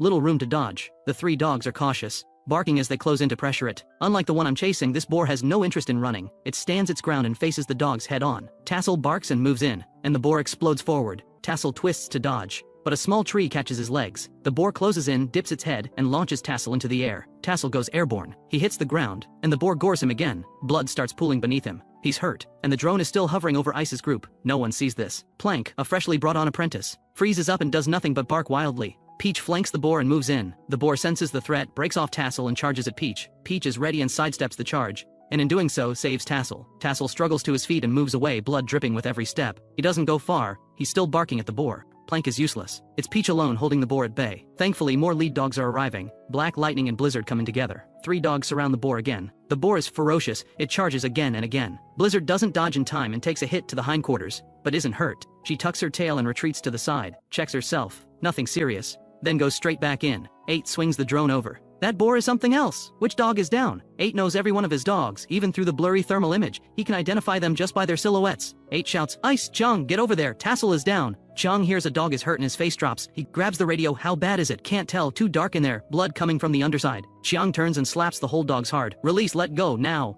Ice says, "Chiang, if you can't pull them off, find a small stick and jab the throat. I'll take Hothead and Tank ahead." The boar and the lead dogs have been fighting for a while now. They've pushed deep into the heart of the forest. Tank leads the charge, his smaller frame letting him weave through the brush faster. 8 calls out, "Chiang, stop, there are enough dogs over there." Chiang yanks Ruckus free and tries to push him toward the fight, but Ruckus circles back, still trying to latch onto the current boar. Chiang grabs Ruckus by the collar and physically hauls him left. "You knucklehead, you love biting boars, there's one right up ahead waiting for you, why won't you go?" After physically dragging Ruckus to the tree line, Chiang lets out a breath. This job is no joke. Meanwhile, the fight is on at the other side. Tank arrives and doesn't care about the terrain. He lunges to latch on without a second thought. But just as he goes in, the boar thrashes violently. Tank misses the ear, and the boar bites down on his armor vest instead. The boar clamps on and shakes furiously. Tank is small enough that it looks like the boar is just ragdolling him. 8 watches from the drone. This boar is a beast, it won't run, it just fights. Bruiser arrives second, and goes straight for the boar's backside. The boar drops Tank, spins on the spot, and goes after Bruiser. Tank hits the ground, shakes himself off, and charges straight back. Hothead arrives too, and latches onto the boar's ear from the side. The boar surges forward, dragging Hothead along, and plows between two narrow bushes. Hothead refuses to let go. He squeezes through with it, coming out with deep gashes across his face and muzzle. Tank catches up from behind and clamps on hard. Even with two whole dogs locked on, the boar keeps fighting, powerful enough to lift Hothead's front legs clean off the ground while dragging Tank behind it. Even 8 has to admit, that is one serious boar. Of tonight's 3 boars, the first was unremarkable. But the other 2 are something else entirely. One is a marathon runner, already 2 kilometers out by now. The other is a pure fighter, it's already wounded Tassel, and is still trying to bolt with 2 whole dogs hanging off it. Black lightning goes in from the other side and latches on. Then the boar swings its head and sends him flying. The boar wrenches free with a violent shake, but Tank holds on, and Hothead manages to latch on again. Black lightning couldn't get a hold, dodged out. Bruiser moves in and locks onto the ear. Now the lead dogs pile on from every angle, biting down across the boar's body until it screams. Ice, Chang, get there and bleed it out. This boar is insane. Hothead had to latch on multiple times before it stuck. The fight kept moving and it's pitch dark out there. 8 calls, Ice, check on Tassel first. He hasn't moved in a while. The boar is secured. Let Chiang handle the bleed. Copy. Hearing he gets to do the bleed, Chiang immediately picks up the pace. He's fully hooked on the adrenaline of the hunt now. He pushes through the dense forest and finally reaches the boar. With 1 bleed already under his belt, Chiang works fast and clean this time. He turns to the camera. We've got the takedown. Number 2. This boar was absolutely ferocious. It put our lead dog Tassel out of the fight. Let's check on the rest of the pack. Chiang checks Hothead and Tank first. Ice, I'm done here. Hothead and one of the black dogs have minor cuts. How's Tassel? Chiang radios in. It's a serious gash, over 10 centimeters long, no organ damage. Understood, I'm on my way to you. Chiang pushes through the brush toward Ice. Ice has wrapped Tassel's wound with his jacket and is carrying him back. Chiang rushes over and takes Tassel from him. The wound is serious and Tassel has lost a good amount of blood, but he's still alert. They carry Tassel to the vehicle. Chiang asks, what do we do, Ice? Do we head back and treat him now? 8 says we can't leave yet. Dash and Lucky are still chasing a boar. Can't spot them on the drone. Check the GPS tracker and they're already several kilometers out. Ice says Tassel will hold. We've got a wound stapler. We can't leave Lucky's group out there. As much as Chiang hurts for Tassel, he follows Ice and 8's call. Ice, let's round up the dogs and drive out there. 8 and Dong head into the forest too. All 3 of them work to round up the pack. The whole dogs are still tearing into the second boar. Half an hour later, the pack is accounted for, except Dash, Flurry, and me. At this point, I'm still deep in a long-distance standoff with that boar. This boar is fast and built for open ground. Dash won't give up the chase, so I can't either. And after running this long, giving up isn't something I'm willing to do. Suddenly the boar cuts hard into dense brush and loses Dash. Dash keeps charging in a straight line. It's too dark to see far, everything runs on scent. The boar weaves through the trees and Dash loses the trail. But my nose is sharper. I stay locked onto the boar's escape path. I slow down and let out 2 barks. Dash and Flurry hear me and immediately sprint my way. Ridge after ridge, I've lost count. The longer this chase goes, the angrier I get. Dash loses the trail multiple times. Each time I find it again. Finally, we break out into open flat ground. In the valley, Dash opens up at full speed and gradually closes the gap, pulling up right behind the boar. The boar spins and attacks. Dash dodges, and the boar stands its ground, foaming at the mouth, refusing to move. After this long run, both boar and dogs are spent. Everyone just stops and heaves for breath. 20 full minutes of staring each other down between gasps. The boar decides waiting isn't going to help, and turns to run again. Dash and I go full speed, catch up together, and bite into its hindquarters, stopping it cold. It whips around to fight back, and we're right back to a standoff. Back on Ice's side, the dogs are loaded up, and Ice is driving while 8 flies the drone. Following the GPS tracker's direction, the drone races our way. After holding the standoff for over half an hour, I catch a sound. I look up, and the drone is overhead. Backup is here. This boar has nowhere left to run. 8 spots me on the monitor and shouts, Lucky, Dash, Flurry, they're all there. All 3 of them holding a boar. They've gone nearly 6 or 7 kilometers. This boar can seriously run. Chiang leans in to see the screen, stunned. How is that even possible? They chased that far and didn't give up? Must have been Dash and Flurry pushing the chase. When the truck gets to within 100 meters, 8 shouts, Ice, release the dogs! Tassel is in Dong's truck, lying still like a good boy. The rest of the pack bursts out of the truck and charges back into battle. The dogs hit the ground and instantly zero in on the right direction. They weave through the cornfield, and this time Peach is first to arrive. The moment she reaches the boar, she erupts into a full bark. The boar sees the flood of dogs and makes one last desperate run. But how is it going to outrun dogs that still have plenty left in the tank? Every 20 meters, a wall of lead dogs cuts it off and stops it cold. Ruckus, the Plum Brothers, Shaker, Hothead, Twin Kings, Noggin. A whole crew of lead dogs arrives at once. So many that 2 dogs can barely share one ear. The big boar is locked down in the middle of the field. Ice and Chiang come running. Chiang surges forward, grabs the boar's bristles with one hand, and drives the blade in with the other. The boar lets out 2 cries, and goes still. Chiang tosses the blade aside and walks over to me. Good dogs, every single one of you. He doesn't forget Dash and Flurry either. You 3 are exhausted. When we get back, I'm buying you all a proper meat meal. In one night, Chiang got a real taste of how demanding crop protection work is, and fell head over heels for these smart, fearless hunting hounds. Just as he's riding the high, Ice says with a grin, Hold on, Chiang, your crop protection experience isn't complete yet. Let 8 and Dong head back and treat Tassel. We're dragging these 3 boars back ourselves. Chiang, no problem, I'm stronger than I look. Ice ties the boars off with rope, and the 2 of them haul a boar weighing over 200 pounds. The assistant standing by, the cameraman filming from behind. Chiang thinks it's fine at first, then hits 50 meters and starts gasping. And at 100 meters his hands are burning from the rope. Thank goodness it's only 200 meters total. You useless bunch, get over here and pull, you've filmed enough. Chiang is so furious he threatens to dock his assistant's pay. Back at the road they load up the dogs. Once the dogs are in, they drive back to load the other 2 boars. Ice laughs. Now I've got something to brag about. A 10 million follower influencer showed up and still had to drag boars just like the rest of us. The 2 of them talk the whole drive back and arrive home just as dawn breaks. Chiang jumps out of the truck. How's Tassel? Does he need a vet? 8 says he'll be fine. I've already stapled the wound. Breathing and heartbeat are normal, no internal bleeding. I'll handle the antibiotic shot and he'll recover with rest. As long as he's okay. Chiang nods, lets out a massive yawn, and heads off to sleep.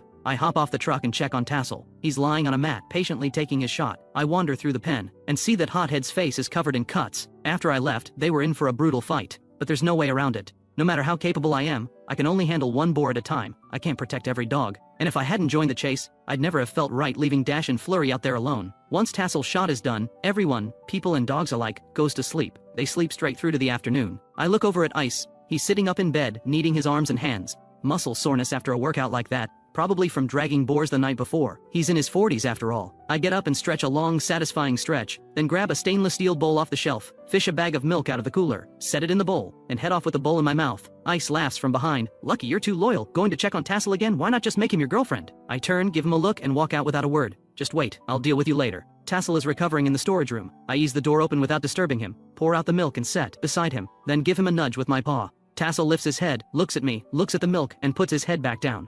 I can tell his breathing is steady. Nothing too serious. He just needs to rest and heal, same as the others have before him. I leave Tassel's room and wander around. Ice is inside the pen cleaning up. I haven't forgotten. I pick up all 4 of my boots from last night in my mouth, pry open the water tank and drop them all in. There's no running water at the kennel. It runs through a separate pipe from the village and gets stored in a tank. Drop 4 boots in the tank, ruin a whole tank of water, and force a full scrub down. That's my revenge. Ice comes out of the pen just about to put on some water for tea, and lifts the lid to find 4 boots floating inside. Lucky, who threw these in? When did you start sabotaging people? I trot up to the hill behind the kennel, lie down at the top, and watch Ice haul the tank outside to scrub it. He spots me up there. Don't you dare come back down here. I come right back. What's he going to do? I trot down from the hill, and sit in the yard. I won't hit you, but I can make your life just as difficult. He grabs both my ears and gives them a rough scrub. I fight back, open wide and gnaw on his head, and just like that, the 2 of us are rolling around the yard in a heap. This is what makes Ice different from 8. Ice plays rough with the dogs. 8 loves them just as much, but his version of affection is brushing coats and handing out snacks. Chiang wakes up,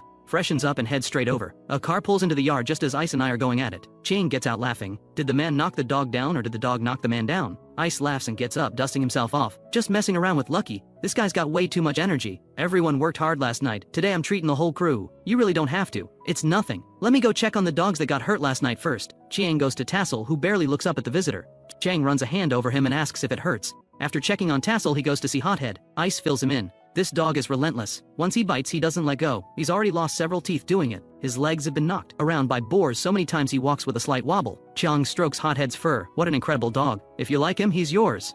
Chiang genuinely wants him, but he's not the type to take what someone else values. Give him to me. What would you do without him? He's one of your best. Besides, I've got nowhere to keep a hunting hound. A hunting hound's life is constant battle against vicious boars, injuries stacking up, lifespan cut short, sometimes killed outright, especially the hold dogs. The oldest dog at the kennel right now is Panther, just over 4 years old, and already a veteran with a mouthful of broken teeth. Many hunting hounds die at 2 or 3 years old. Some don't even make it out of the apprentice stage, and almost none of them die of old age. It's harsh, but it's the truth. They're not pretty dogs. They don't know how to charm people. They were born to fight, and that's all. It's not so different from the human world. Some are born into fortune, others are born to carry the load. Same species, completely different lives. Some dogs are pampered pets, never wanting for food or comfort, cradled in their owner's hands. Others are loaded onto the slaughter truck before their time. Others spend their whole lives on a chain by a gate, never knowing more than a few square meters. Hunting hounds may live short lives, but they run free and wild, fully unleashing the hunter within. Which life is better? That's not for anyone to say.